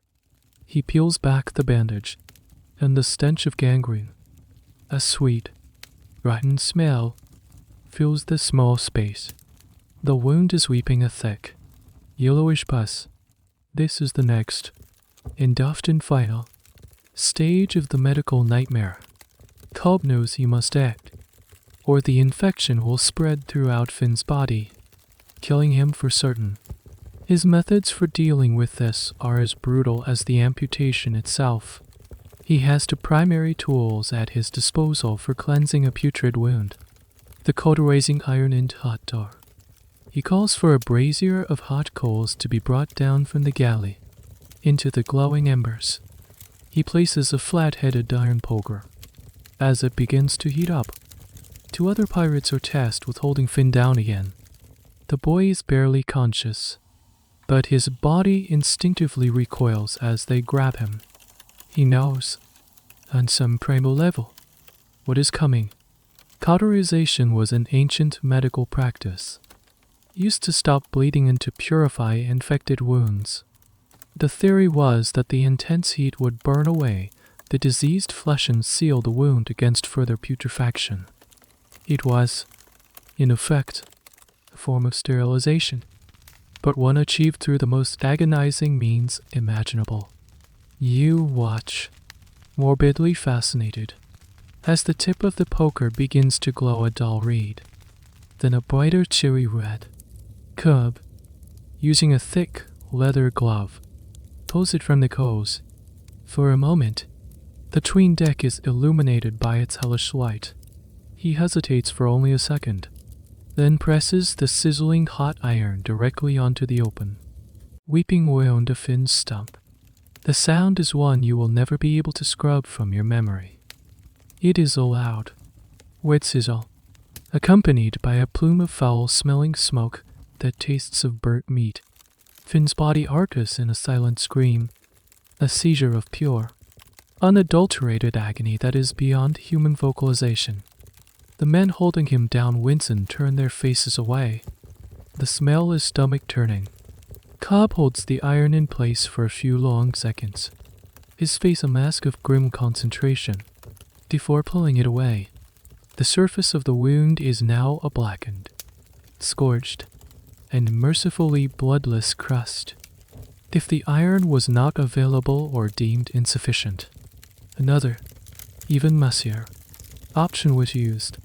But tar, the same tar used to waterproof the ship's hull, was heated in a pot until it was bubbling and liquid. This scalding, sticky substance would then be poured directly into the wound or applied with a swab. The tar would seal the wound from the air, stop the bleeding, and, like the iron, burn away the surface tissue. It was also believed to have antiseptic properties. A common variation was to mix the tar with sulfur, creating an even more potent and noxious concoction. Some accounts describe using hot pitch or even gunpowder, which would be poured into the wound and then lit, creating a flash of flame that would cauterize the tissue. The historical debate surrounding these practices is intense. Did these horrific treatments actually work? It seems almost impossible, but some historians argue they may have, in a twisted way, increased survival rates by creating a sterile, sealed-off surface of burned tissue.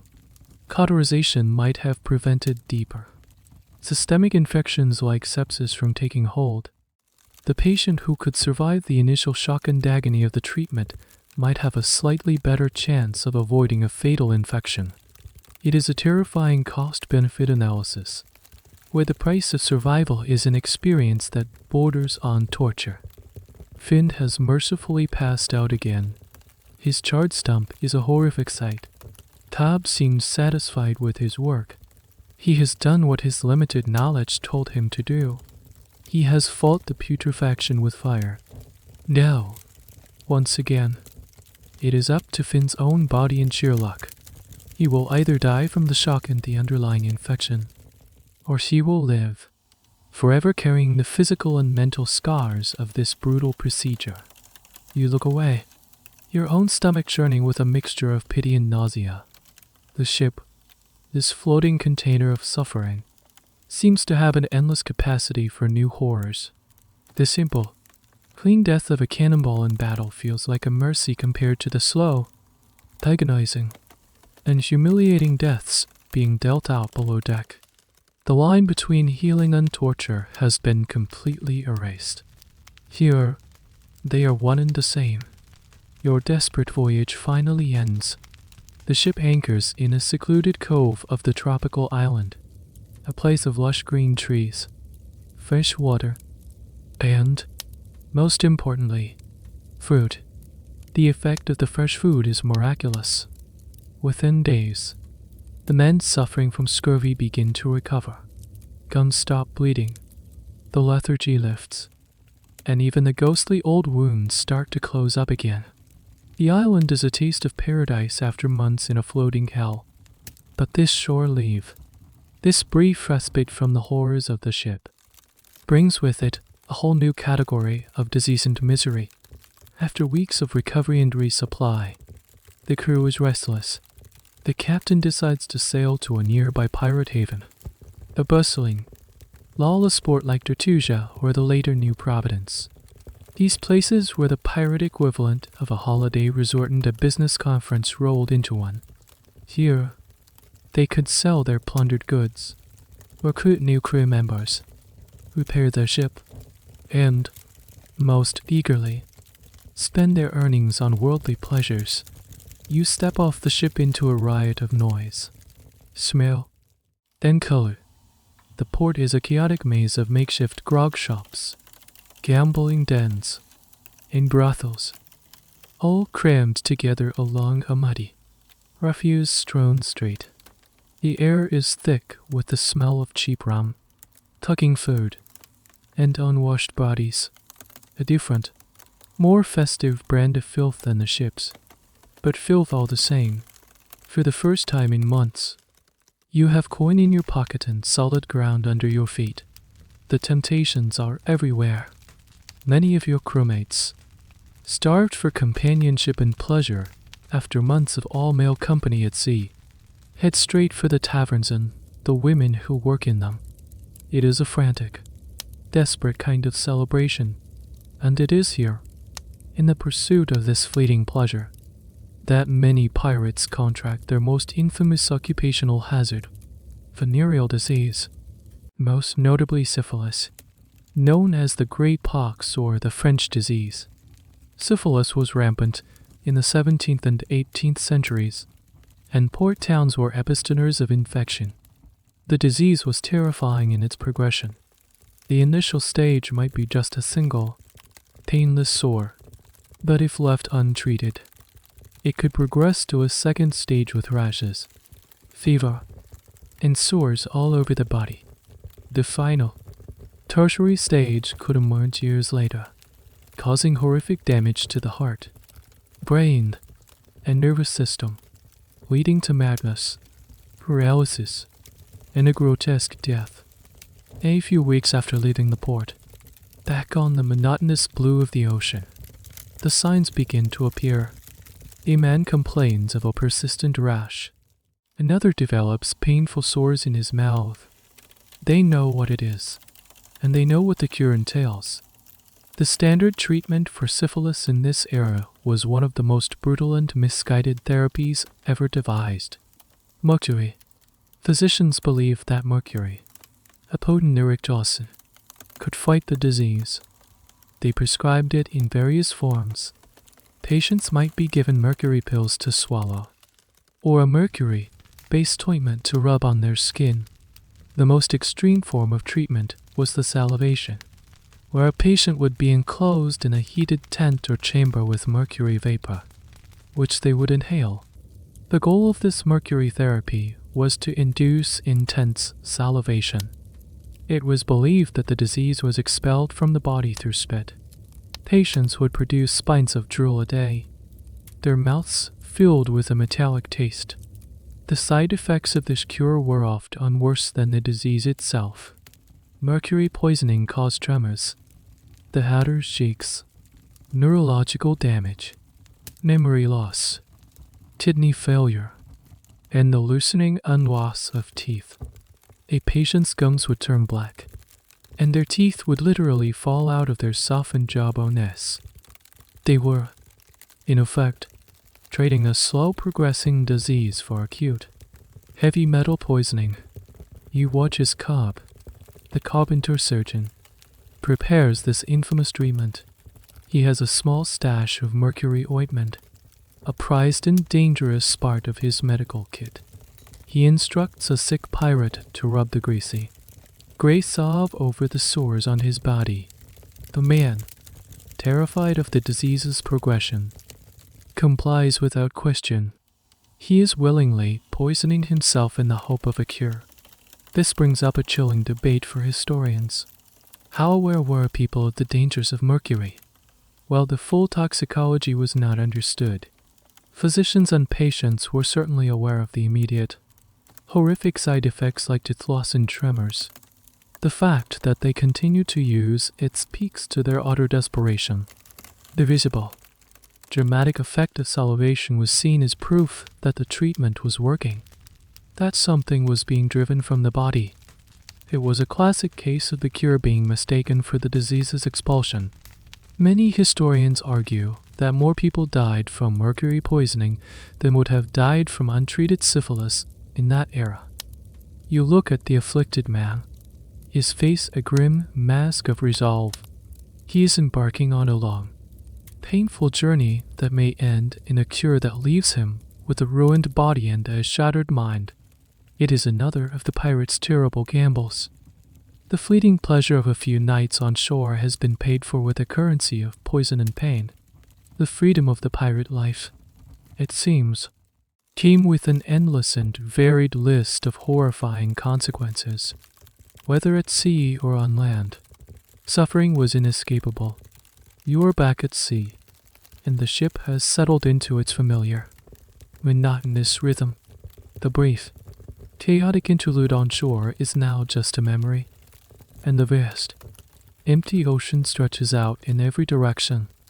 You thought you had become accustomed to the ship's catalogue of foul odors, that your senses had been dulled into a state of resigned acceptance. But one day, a new smell begins to assert itself. It is a uniquely malevolent aroma, an essence of pure, concentrated decay. It is the smell of the bilge. The bilge is the lowest part of a ship's hull, a dark, inaccessible space below the floorboards of the lowest deck. It is the ship's sump. By design, any and all water that gets inside the ship, from leaks in the hull, from waves washing over the deck, from spilled casks, eventually trickles down and collects here. But it is not just water. Over the course of a long voyage, the bilge becomes a repository for every imaginable form of filth. It is where the runoff from the livestock on deck ends up. It is where spilled grog, bits of rotten food, vomit, blood, and all manner of human and animal waste eventually find their way, seeping through the cracks in the decks above. This mixture sits in the darkness, stagnant and war, for weeks or months on end. It is, in essence, a giant, sealed septic tank, sloshing around in the belly of the ship. The water in the bilge, a thick, black, greasy soup, is a perfect breeding ground for anaerobic bacteria. These bacteria break down the organic waste, releasing a noxious cocktail of gases, including hydrogen sulfide, which smells powerfully of rotten eggs, and methane. This is the source of the new, overpowering stench. It is the smell of primordial rot, a deep, gut-wrenching foulness that seems to rise up from the very soul of the ship. Normally, the bilge is kept sealed, its horrors contained below, but the water level has been slowly rising, and it is time for the most dreaded of all shipboard chores, pumping the bilge. The ship's pump is a simple, hand-operated machine. It is a long wooden or lead pipe that runs down into the bilge, with a piston mechanism that is worked by a large, lever-like handle on the main deck. It is a grueling, back-breaking task. The quartermaster orders a team of men, including you, to the pump. You take your place at the heavy wooden handle. As you begin the rhythmic up and down motion, a gurgling sound echoes up from the depths of the ship. Then, a stream of liquid begins to pour from the pump's outlet onto the deck, running down the scuppers and into the sea. The sight and smell of it are beyond belief. It is not water. It is a thick, black, bubbling slurry, Floating in it are unidentifiable lumps of putrid matter, slick with grease. The stench is a physical assault. It is so powerful it makes you gag. Your eyes watering, your stomach heaving. The men around you are cursing, their faces pale. Even these hardened pirates are disgusted by it. The common sailor's term for this horrifying liquid was bilge water, a name that became synonymous with anything foul or worthless. One of the more bizarre and disgusting facts about bilge water is that it could sometimes be a source of a very specific type of wealth. Over time, any small, heavy objects that were dropped or lost on the ship, coins, buttons, small pieces of metal, would eventually find their way down into the bilge. They would settle into the sludge at the very bottom. Some unscrupulous captains or naval purse-rs were known to sweep the bilge at the end of a voyage, filtering the last of the sludge to recover these lost valuables. It was a filthy, but sometimes profitable, form of salvage. Humping the bilge was not just disgusting. It was dangerous. The gases released, particularly the hydrogen sulfide, were toxic. In a confined, poorly ventilated space, these fumes could sicken or even kill the men working the pumps. There are naval records of sailors collapsing and dying from the foul air while cleaning the bilge. You and your team work in shifts, your muscles burning, your lungs searing with every breath of the foul air. The black liquid continues to pour onto the deck, a vile torrent of the ship's accumulated filth. It is a graphic, tangible representation of everything you have experienced. Every sickness, every bit of spoiled food, every moment of NG-GIF and a clipping has contributed to this foul soup. You are literally pumping out the ship's history of squalor. Historians often abate the psychological impact of living constantly on top of such a source of corruption. Did the ever-present reality of the bilge, this hidden, rotting underbelly, contribute to the fatalism and bleak outlook of many sailors, when the very vessel that keeps you alive is rotting from the inside out? It is hard to maintain a sunny disposition. It is a powerful metaphor for the pirate life itself, a veneer of freedom and adventure floating on a deep, hidden reality of decay and filth. Finally, after what feels like an eternity, the pump begins to suck air. The bilge is empty. For now, you and the other men stagger away from the pump, covered in a fine spray of the black water, smelling like a sewer. You have never felt more unclean. You look out at the pristine blue ocean, a world of clean, salt air, and you realize that your ship is just a tiny, floating island of human-generated corruption, an anomaly of filth in a vast, clean world, and you are trapped on it. Now that the bilge has been pumped, a temporary reprieve from that specific brand of deep rot, you are more aware of another, more lively source of filth on deck. The ship is not just a home for pirates and vermin. It is also a floating farm, to ensure a supply of fresh meat and eggs on long voyages. Pirates kept livestock on board, and these animals are not neatly pinned in a designated area. They roam the decks with a surprising amount of freedom.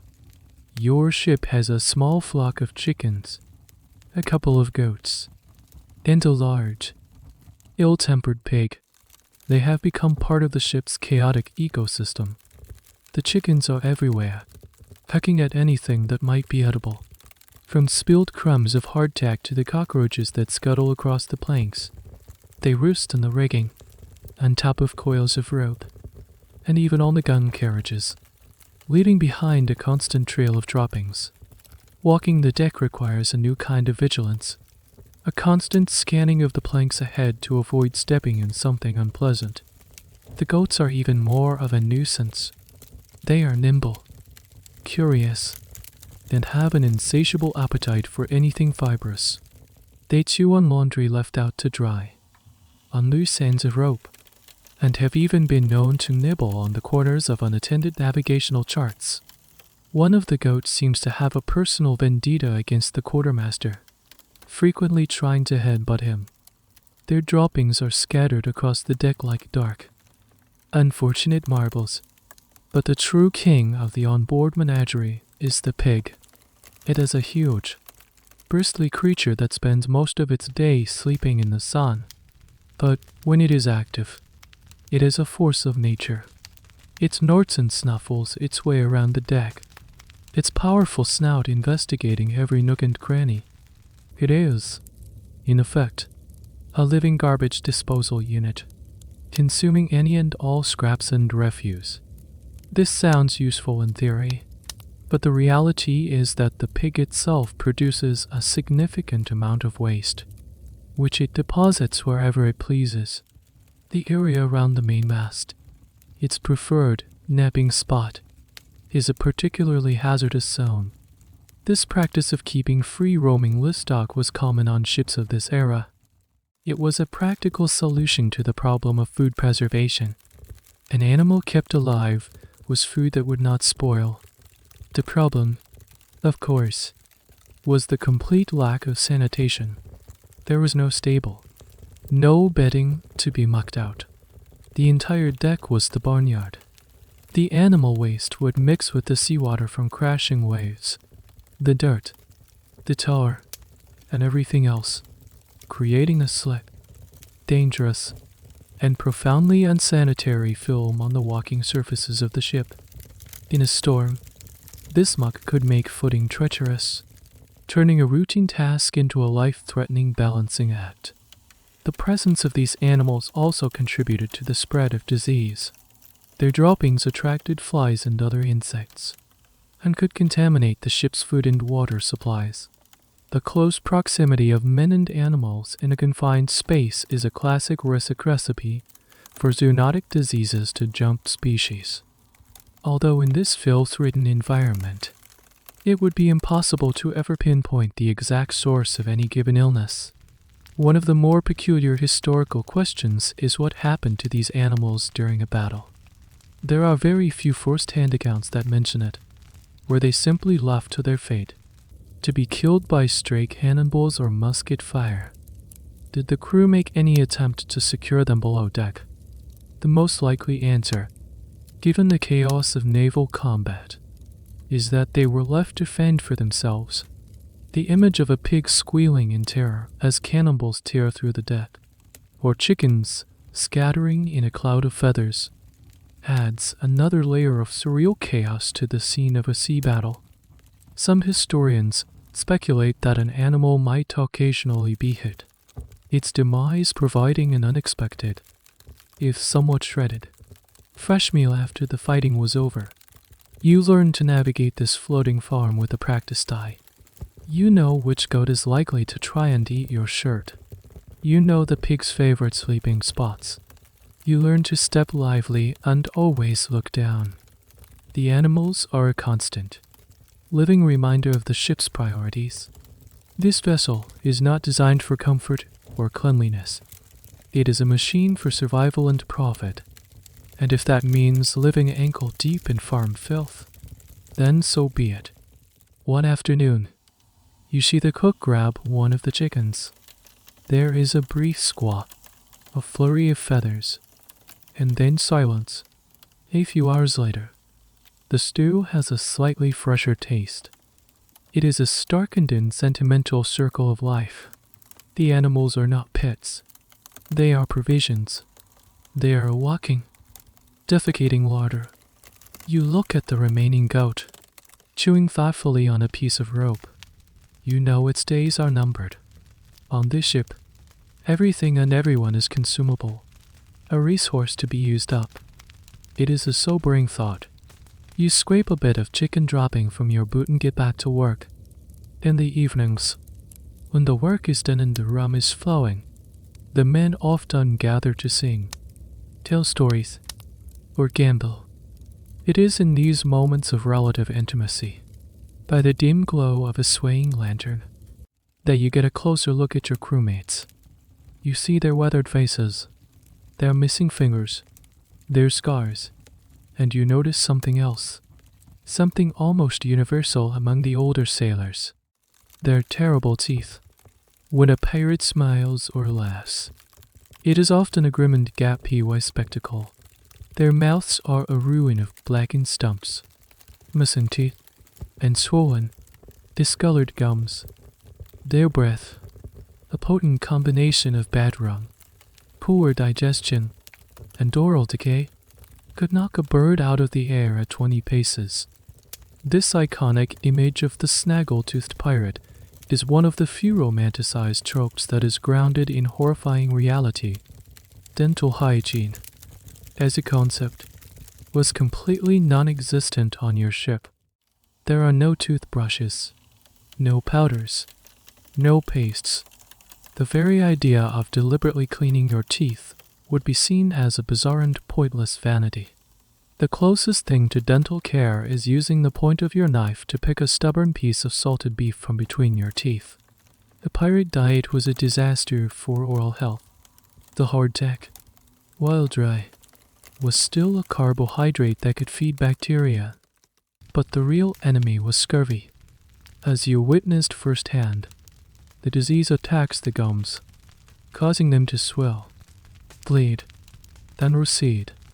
This process, known as scurvy in givets, destroys the periodontal ligaments that hold the teeth in the jaw. As the disease progresses, the teeth become loose in their sockets, wiggling back and forth until they can be pulled out with the fingers, or they simply fall out on their own while eating or talking. Many of the older pirates did not lose their teeth in fights. They lost them to a vitamin deficiency. Beyond scurvy, there were the usual dental afflictions of the age. Left completely untreated, cavities would be left to grow until they hit the nerve, causing excruciating toothaches. A man suffering from a bad tooth had few options. He could try to dull the pain with laudanum or rum, but that was a temporary solution.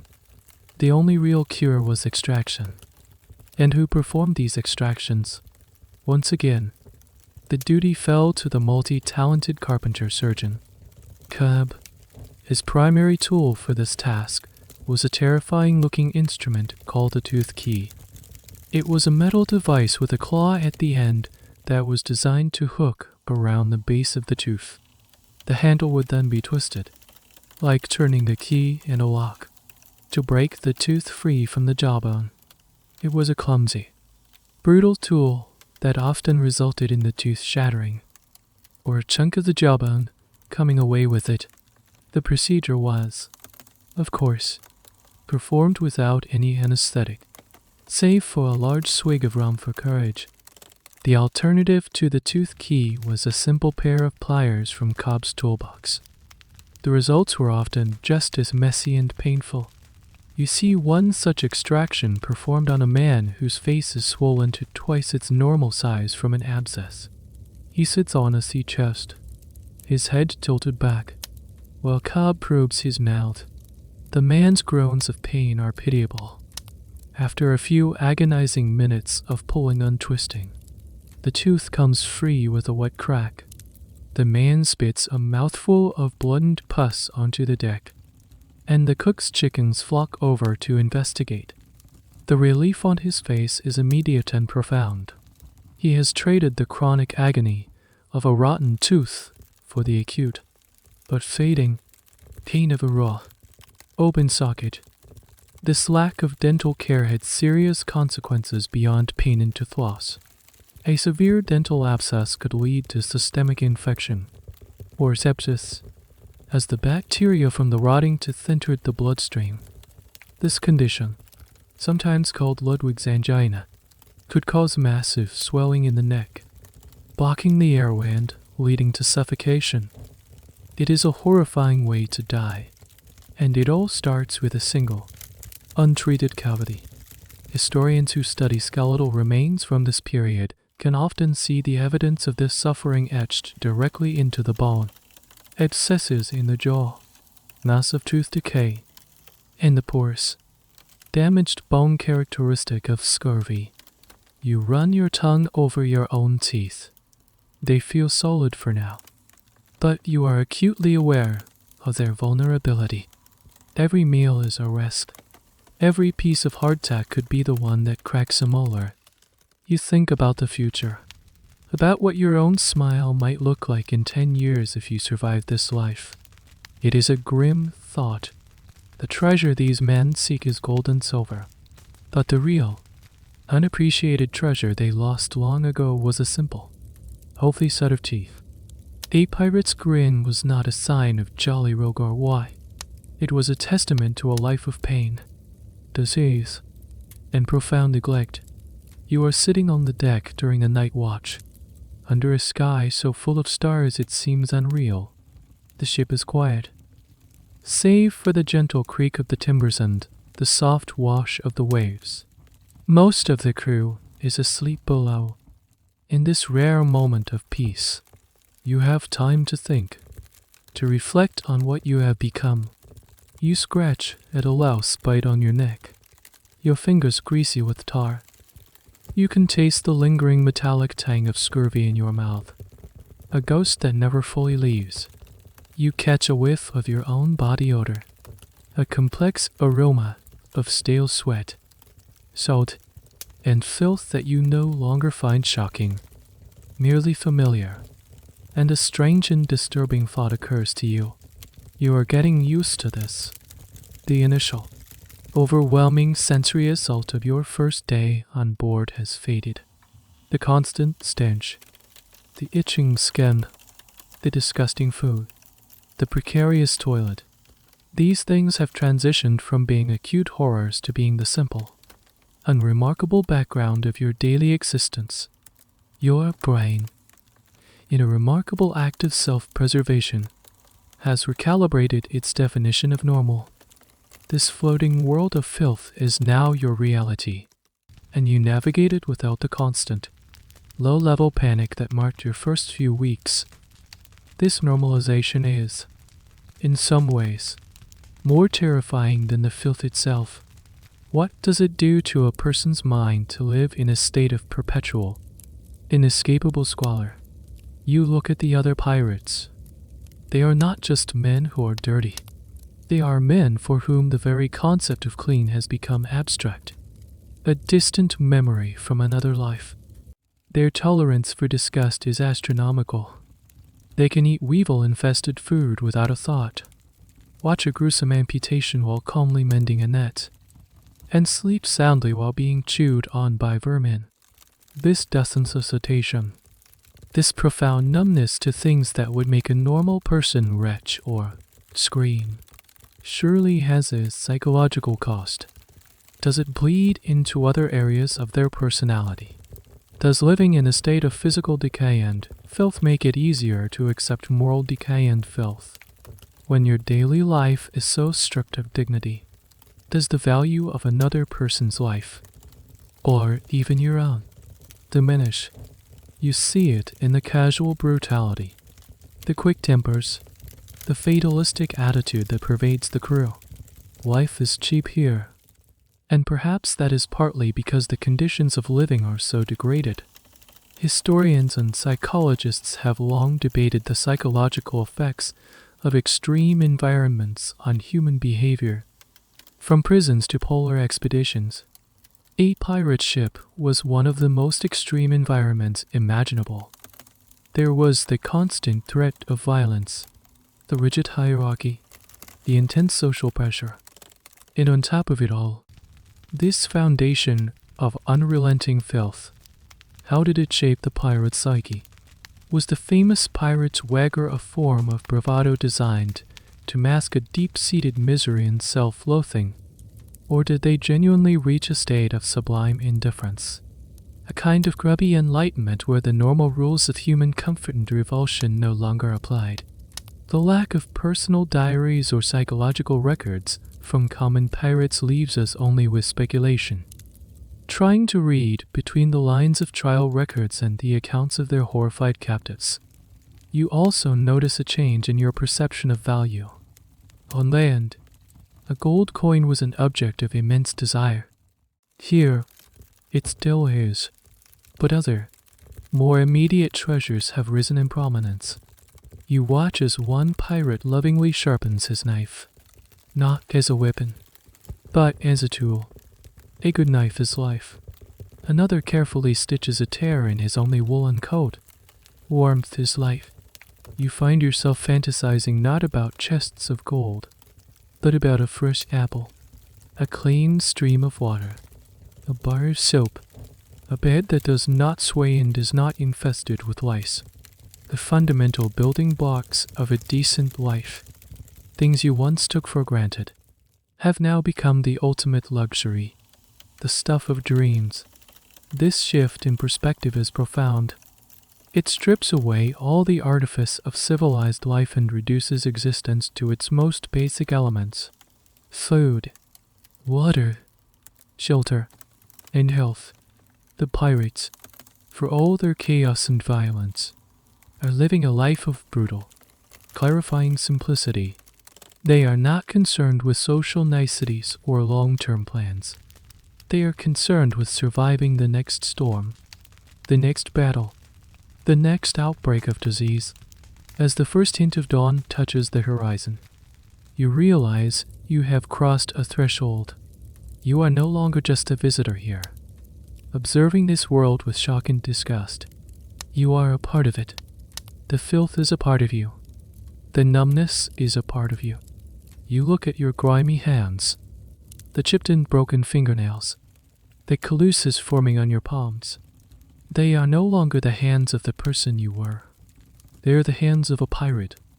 And as you get up to begin another day's work, you no longer have to consciously suppress your revulsion.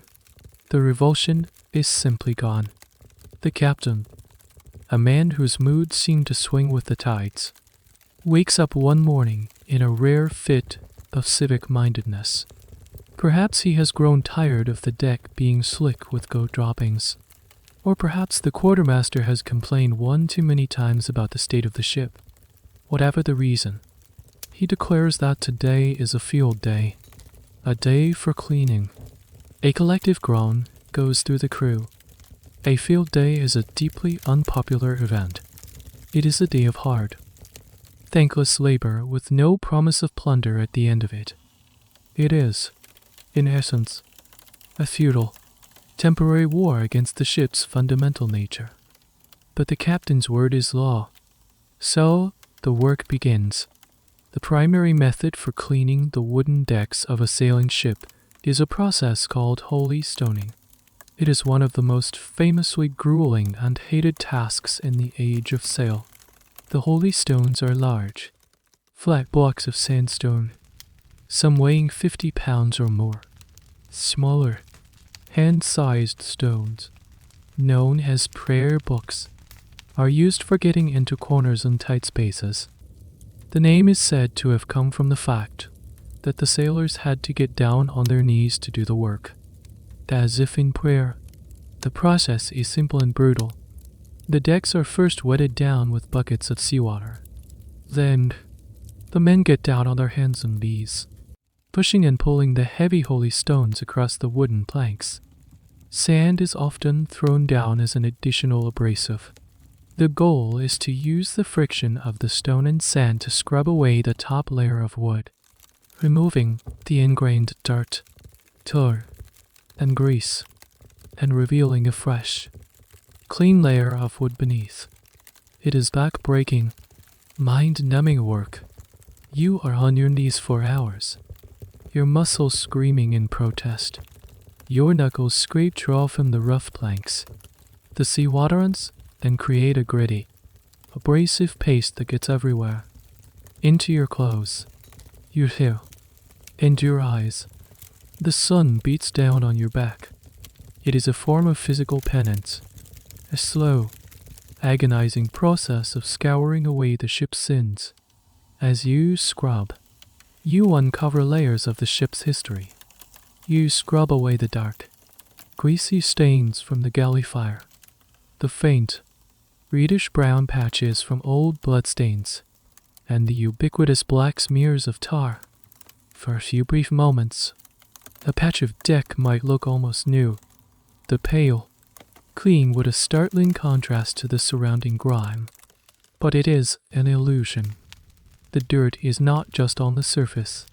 It has soaked deep into the grain of the wood over years of neglect. While one team is wholly stoning the main deck, another is tasked with the even less pleasant job of cleaning the tween deck. They do not use holy stones here, as the space is too cramped. Instead, they use scrapers, brushes, and buckets of seawater. They scrape the filth from the floorboards, a compacted layer of spilled food, mud, and who knows what else. The hammocks are taken down and beaten against the railings, releasing clouds of dust and, presumably, a significant portion of the louse population. The effect is minimal. The smell of dampness and old filth remains, and as soon as the floor is dry, the grime will begin to accumulate again. This entire exercise in futility leads to a historical question. How clean were non-pirate vessels?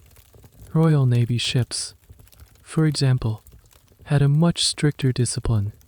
Captains were often obsessive about cleanliness, understanding the link between sanitation and disease.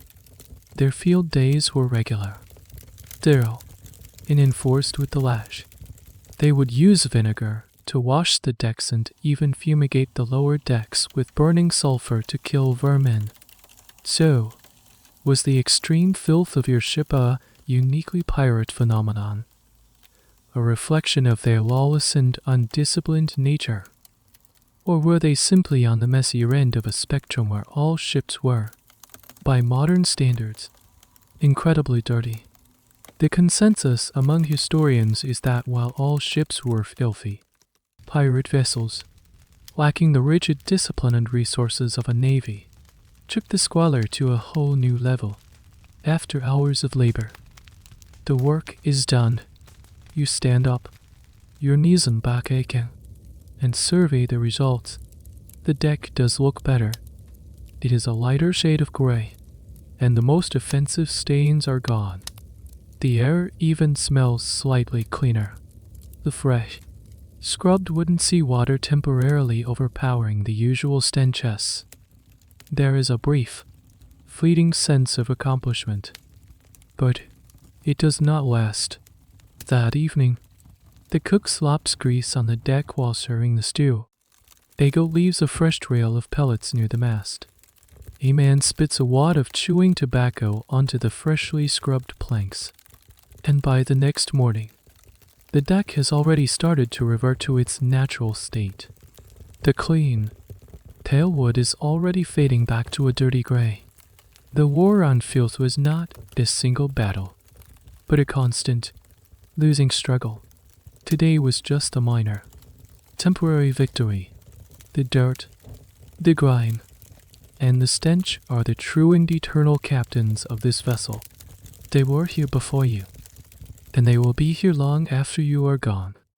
After weeks at sea, a successful raid on a merchant vessel has filled the ship's hold with plunder and the crew's hearts with a desire to spend it.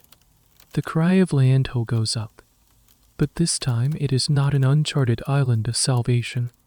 It is the familiar, chaotic silhouette of a pirate port, a place like Tortuga, a bustling hive of scum and villainy nestled in a Caribbean bay. This is where you go to fence your goods, repair your ship, and indulge in the kind of shore leave that makes naval ports look like church socials.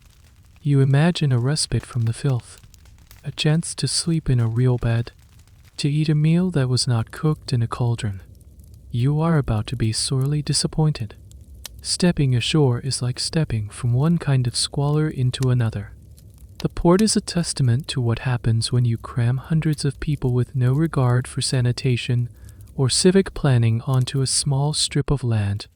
The streets are just muddy tracks, churned into a foul-smelling morass by the tread of countless boots in the waste from mules and carts.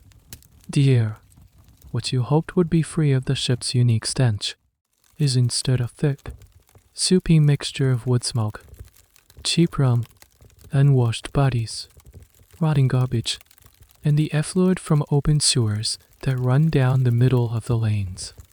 The buildings are rickety, hastily constructed shacks of unpainted wood, leaning against each other for support. From the doorways of a dozen taverns spills the sound of shouting, off-key singing, and the occasional crash of a breaking bottle. This is not a town. It is a temporary encampment that has metastasized into a permanent state of chaos. You and your crewmates head for the nearest grog shop. The floor is covered in a layer of sawdust, which you quickly realize is there to soak up spilled rum, blood, and spit. The tables are sticky. The air is thick with pipe smoke, and the clientele is a rogues gallery of the hardest-looking men you have ever seen. This is not a place for a quiet pint. It is a place for loud, aggressive drinking. You soon learn that the food on shore is not much of an improvement over the ship's fare. You order a plate of what is advertised as roast pork. It arrives on a greasy wooden platter, a chunk of questionable meat swimming in a pool of its own fat. It is tough, overly salty, and you find a coarse black hair in it. You push it aside and stick to the rum, which is raw, harsh, and burns all the way down. At least it is sterile. The sleeping arrangements are equally grim. If you are lucky and have coin, you can rent a bed in a flophouse above one of the taverns. This usually consists of a lice-infested straw mattress in a small, windowless room that you share with 3 other snoring, drunken pirates. The relative stillness of the bed is almost as disorienting as the ship's constant rocking. If you are out of money, you sleep where you fall, on the tavern floor, in an alleyway, or under a cart. Many pirates, ironically, found these conditions so unpleasant that they preferred to go back and sleep in their own familiar, vermin-infested hammocks on the ship. The entire port is a public health nightmare. The water comes from a few communal wells that are almost certainly contaminated by the nearby cesspits. Outbreaks of cholera, typhoid, and dysentery are common, sweeping through the transient population. A pirate was often more likely to catch a fatal disease during his shore leave than he was on a 6-month voyage. This raises a fascinating question for historians. Why were these pirate havens so notoriously squalid and chaotic? Part of the answer lies in their very nature. They were illegal, unsanctioned settlements, often on land that was nominally controlled by a colonial power. There was no government to provide services, no town council to enforce building codes or sanitation rules. They were pure, unregulated free market zones, driven by the short-term needs of a transient, violent population. The inhabitants had no interest in long-term investment or community building. They were there to make money, spend money, and get out. The resulting environment was a perfect storm of filth, disease, and violence. There is a debate on whether places like Port Royal in Jamaica, before its destruction by an earthquake, were any better.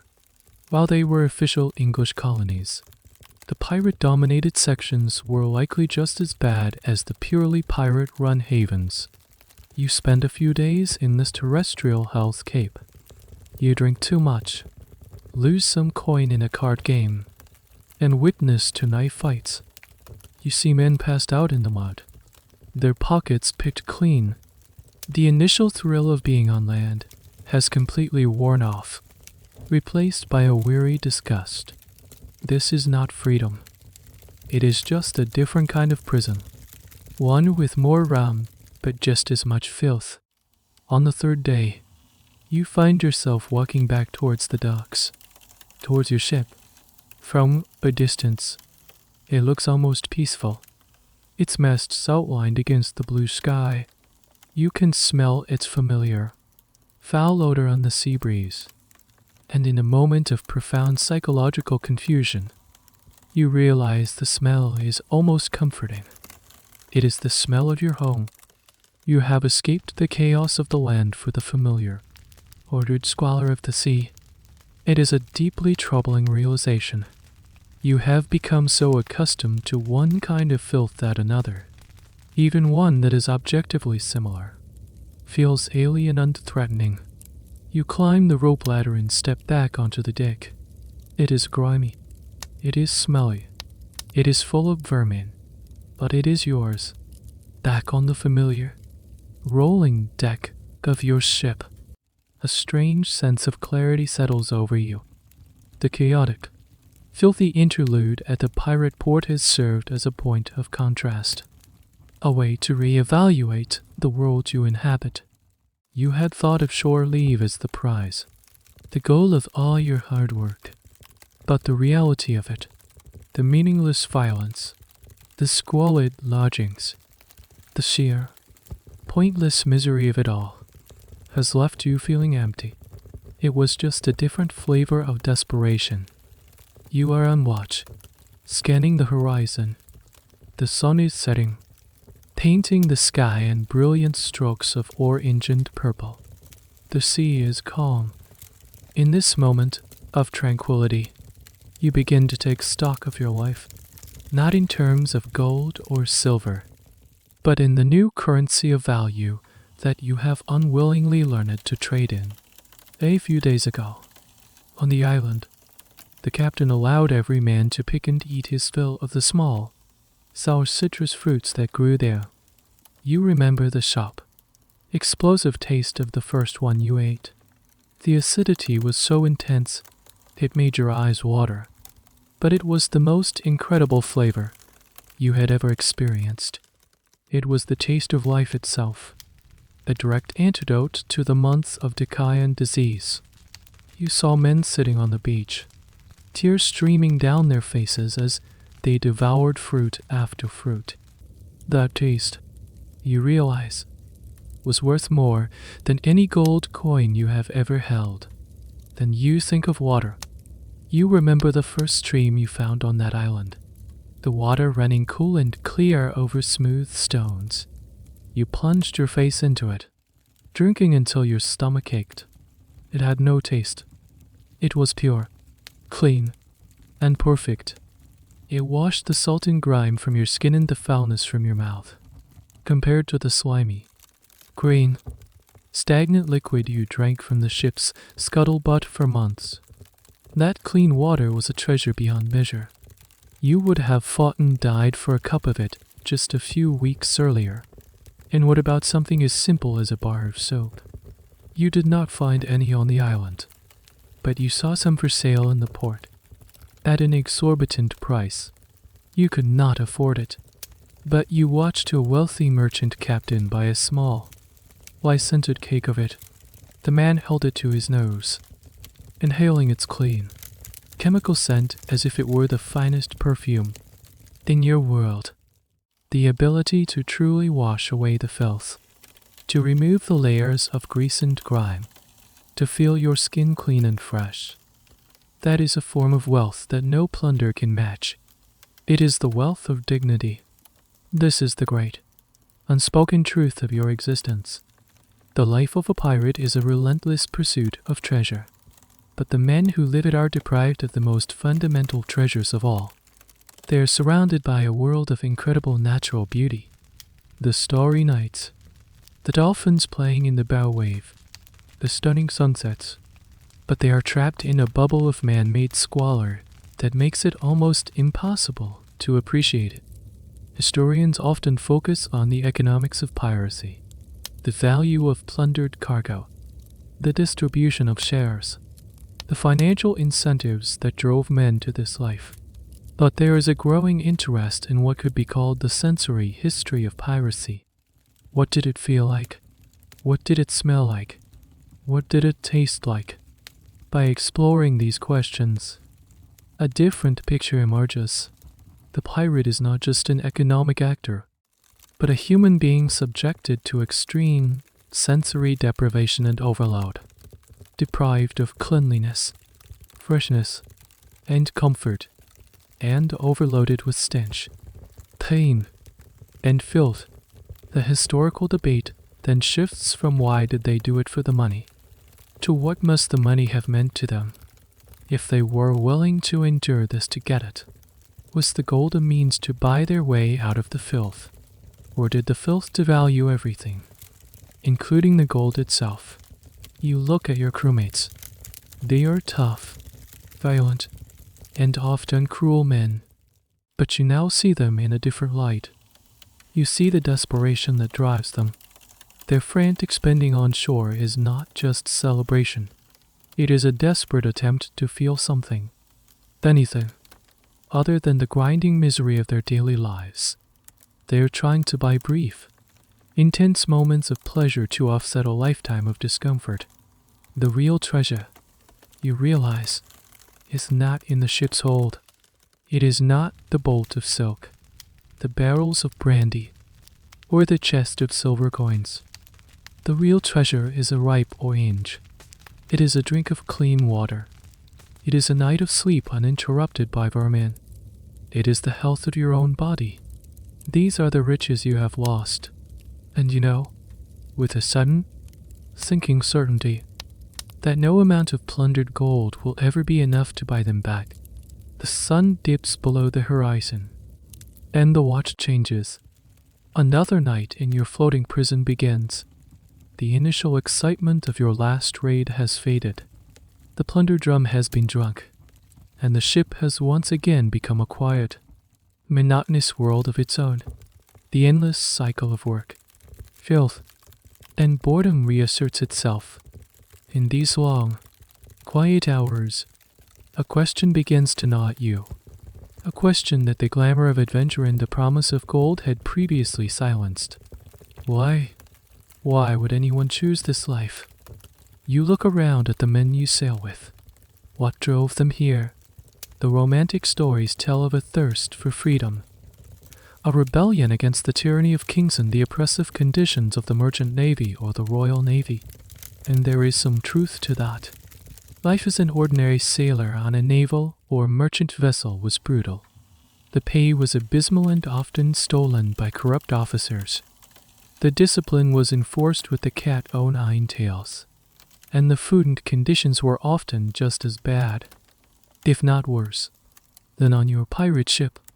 Piracy, with its democratic structure and the promise of a full share of the plunder, was a legitimately better economic and social proposition for many. The articles you all signed, the pirate code, guarantee you a vote, the share, and compensation for injuries. It is a form of social contract that was unheard of in the rigidly hierarchical world you left behind. This is the classic historical explanation for the Golden Age of Piracy. Historians like Marcus Rediker have argued compellingly that pirate ships were a form of floating proto-democracy, a hierarchy where common men created a more egalitarian society in defiance of the oppressive capitalist and imperialist structures on land. They were not just thieves. They were rebels. But sitting here, on this foul-smelling deck, scratching at your perpetually itchy skin, that grand political explanation feels incomplete. It does not account for the sheer, visceral misery of it all. Can the desire for a vote and a fair wage truly outweigh the stench of the bilge, the agony of scurvy, the horror of a sawbones amputation, and the constant, crawling presence of licensed cockroaches? You think of your own life before this. It was hard, yes.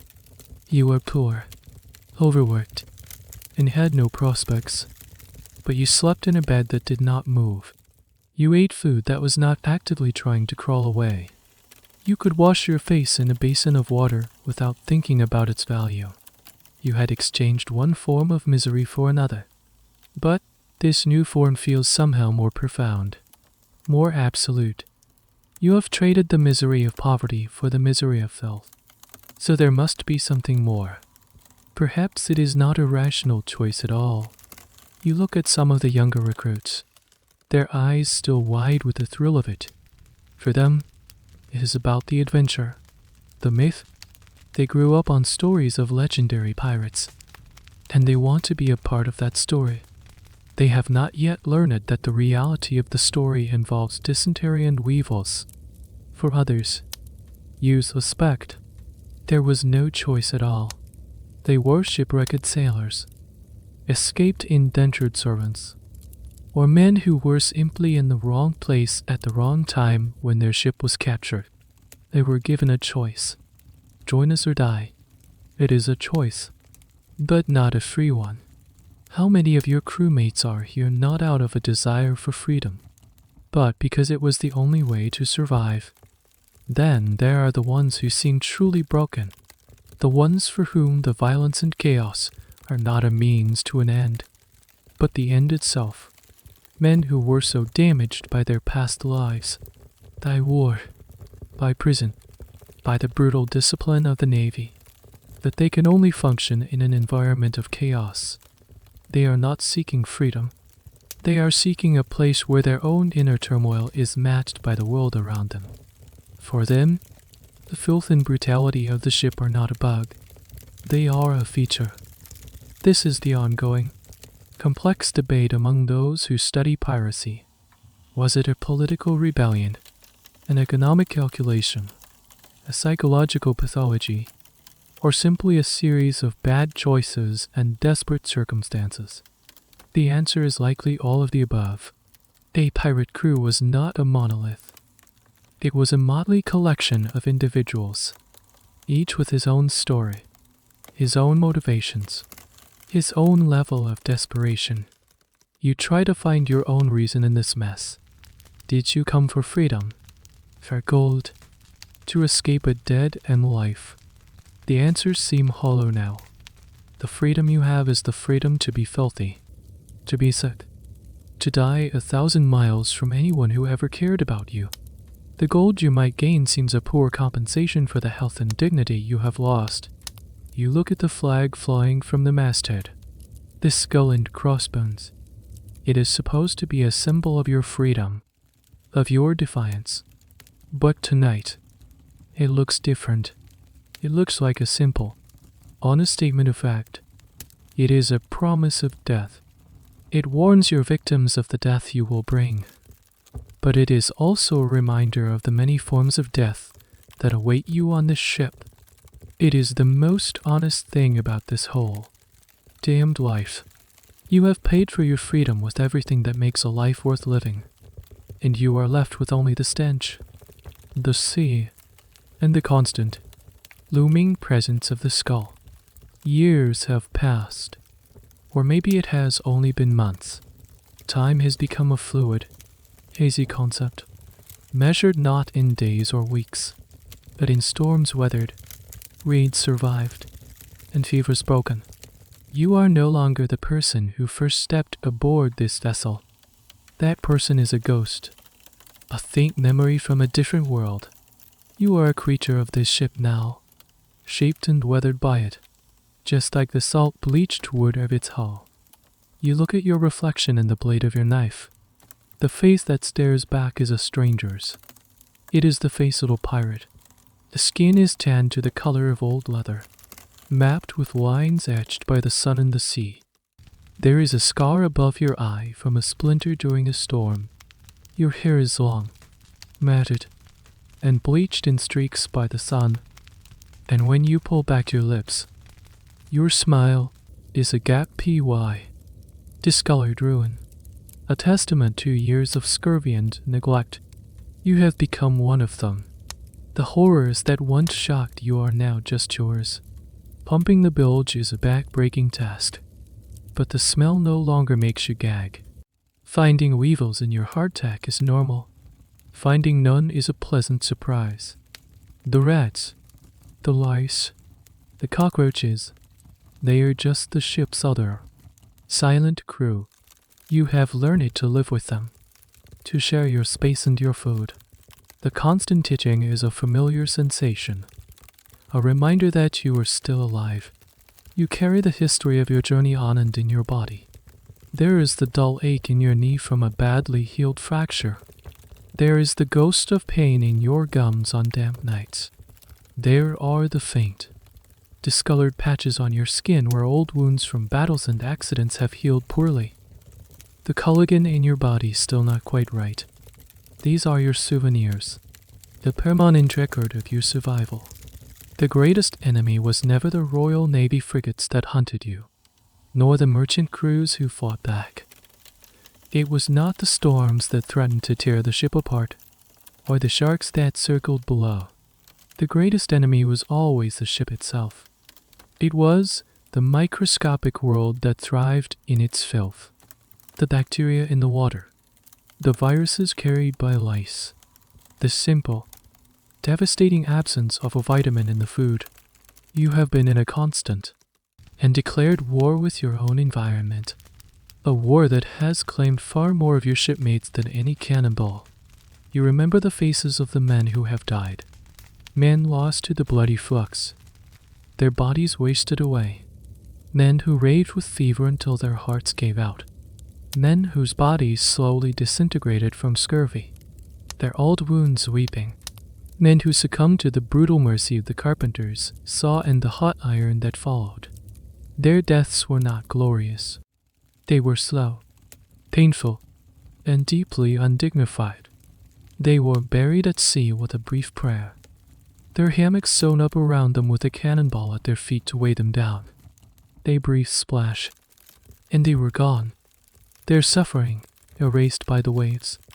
This is the final, brutal truth that shatters the pirate myth. The life of a pirate was not a swashbuckling adventure. It was, for most, a short, miserable, and filthy existence that ended in a lonely, anonymous death from disease. The freedom they sought was an illusion, paid for with their health, their dignity, and ultimately, their lives.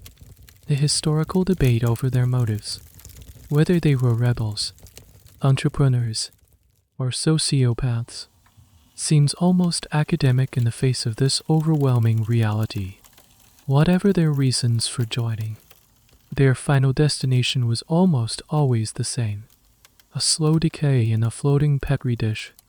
You stand on the deck, the ship creaking beneath you, a sound as familiar as your own heartbeat. You have survived. You are one of the lucky few. But as you look out at the vast, indifferent ocean, you do not feel victorious. You just feel tired. You have cheated death 100 times, but you have paid a heavy price. You have traded your health and a piece of your humanity for a few handfuls of coin and the right to call yourself free. And as the sun sets on another day, you are left to wonder if the price was worth it. The scars on your skin and the gaps in your smile are the only answer you have. The journey is over. The roar of the cannon, the stench of the bilge, the rasp of the surgeon's saw, they are all beginning to fade now.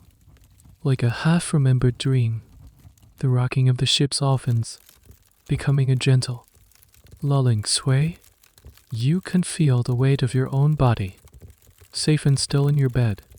The grimy, salt-stiff clothes of the pirate dissolve away, replaced by the soft, clean fabric of your own sheets.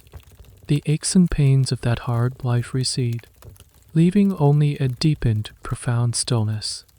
The air in your room is clean and quiet, carrying only the soft hum of the fan, a sound so different from the groan of ancient timbers. You are no longer on that desperate, floating world. You have returned. The endless, hostile ocean has given way to the calm, safe harbor of your own room. The darkness here is not threatening. It is comforting. It is a quiet space for rest. Let the last vestiges of that filthy, difficult world drift away. Let the noise become silence, and let the struggle become peace. You are home. You are safe, and a deep, well-earned sleep is waiting for you now.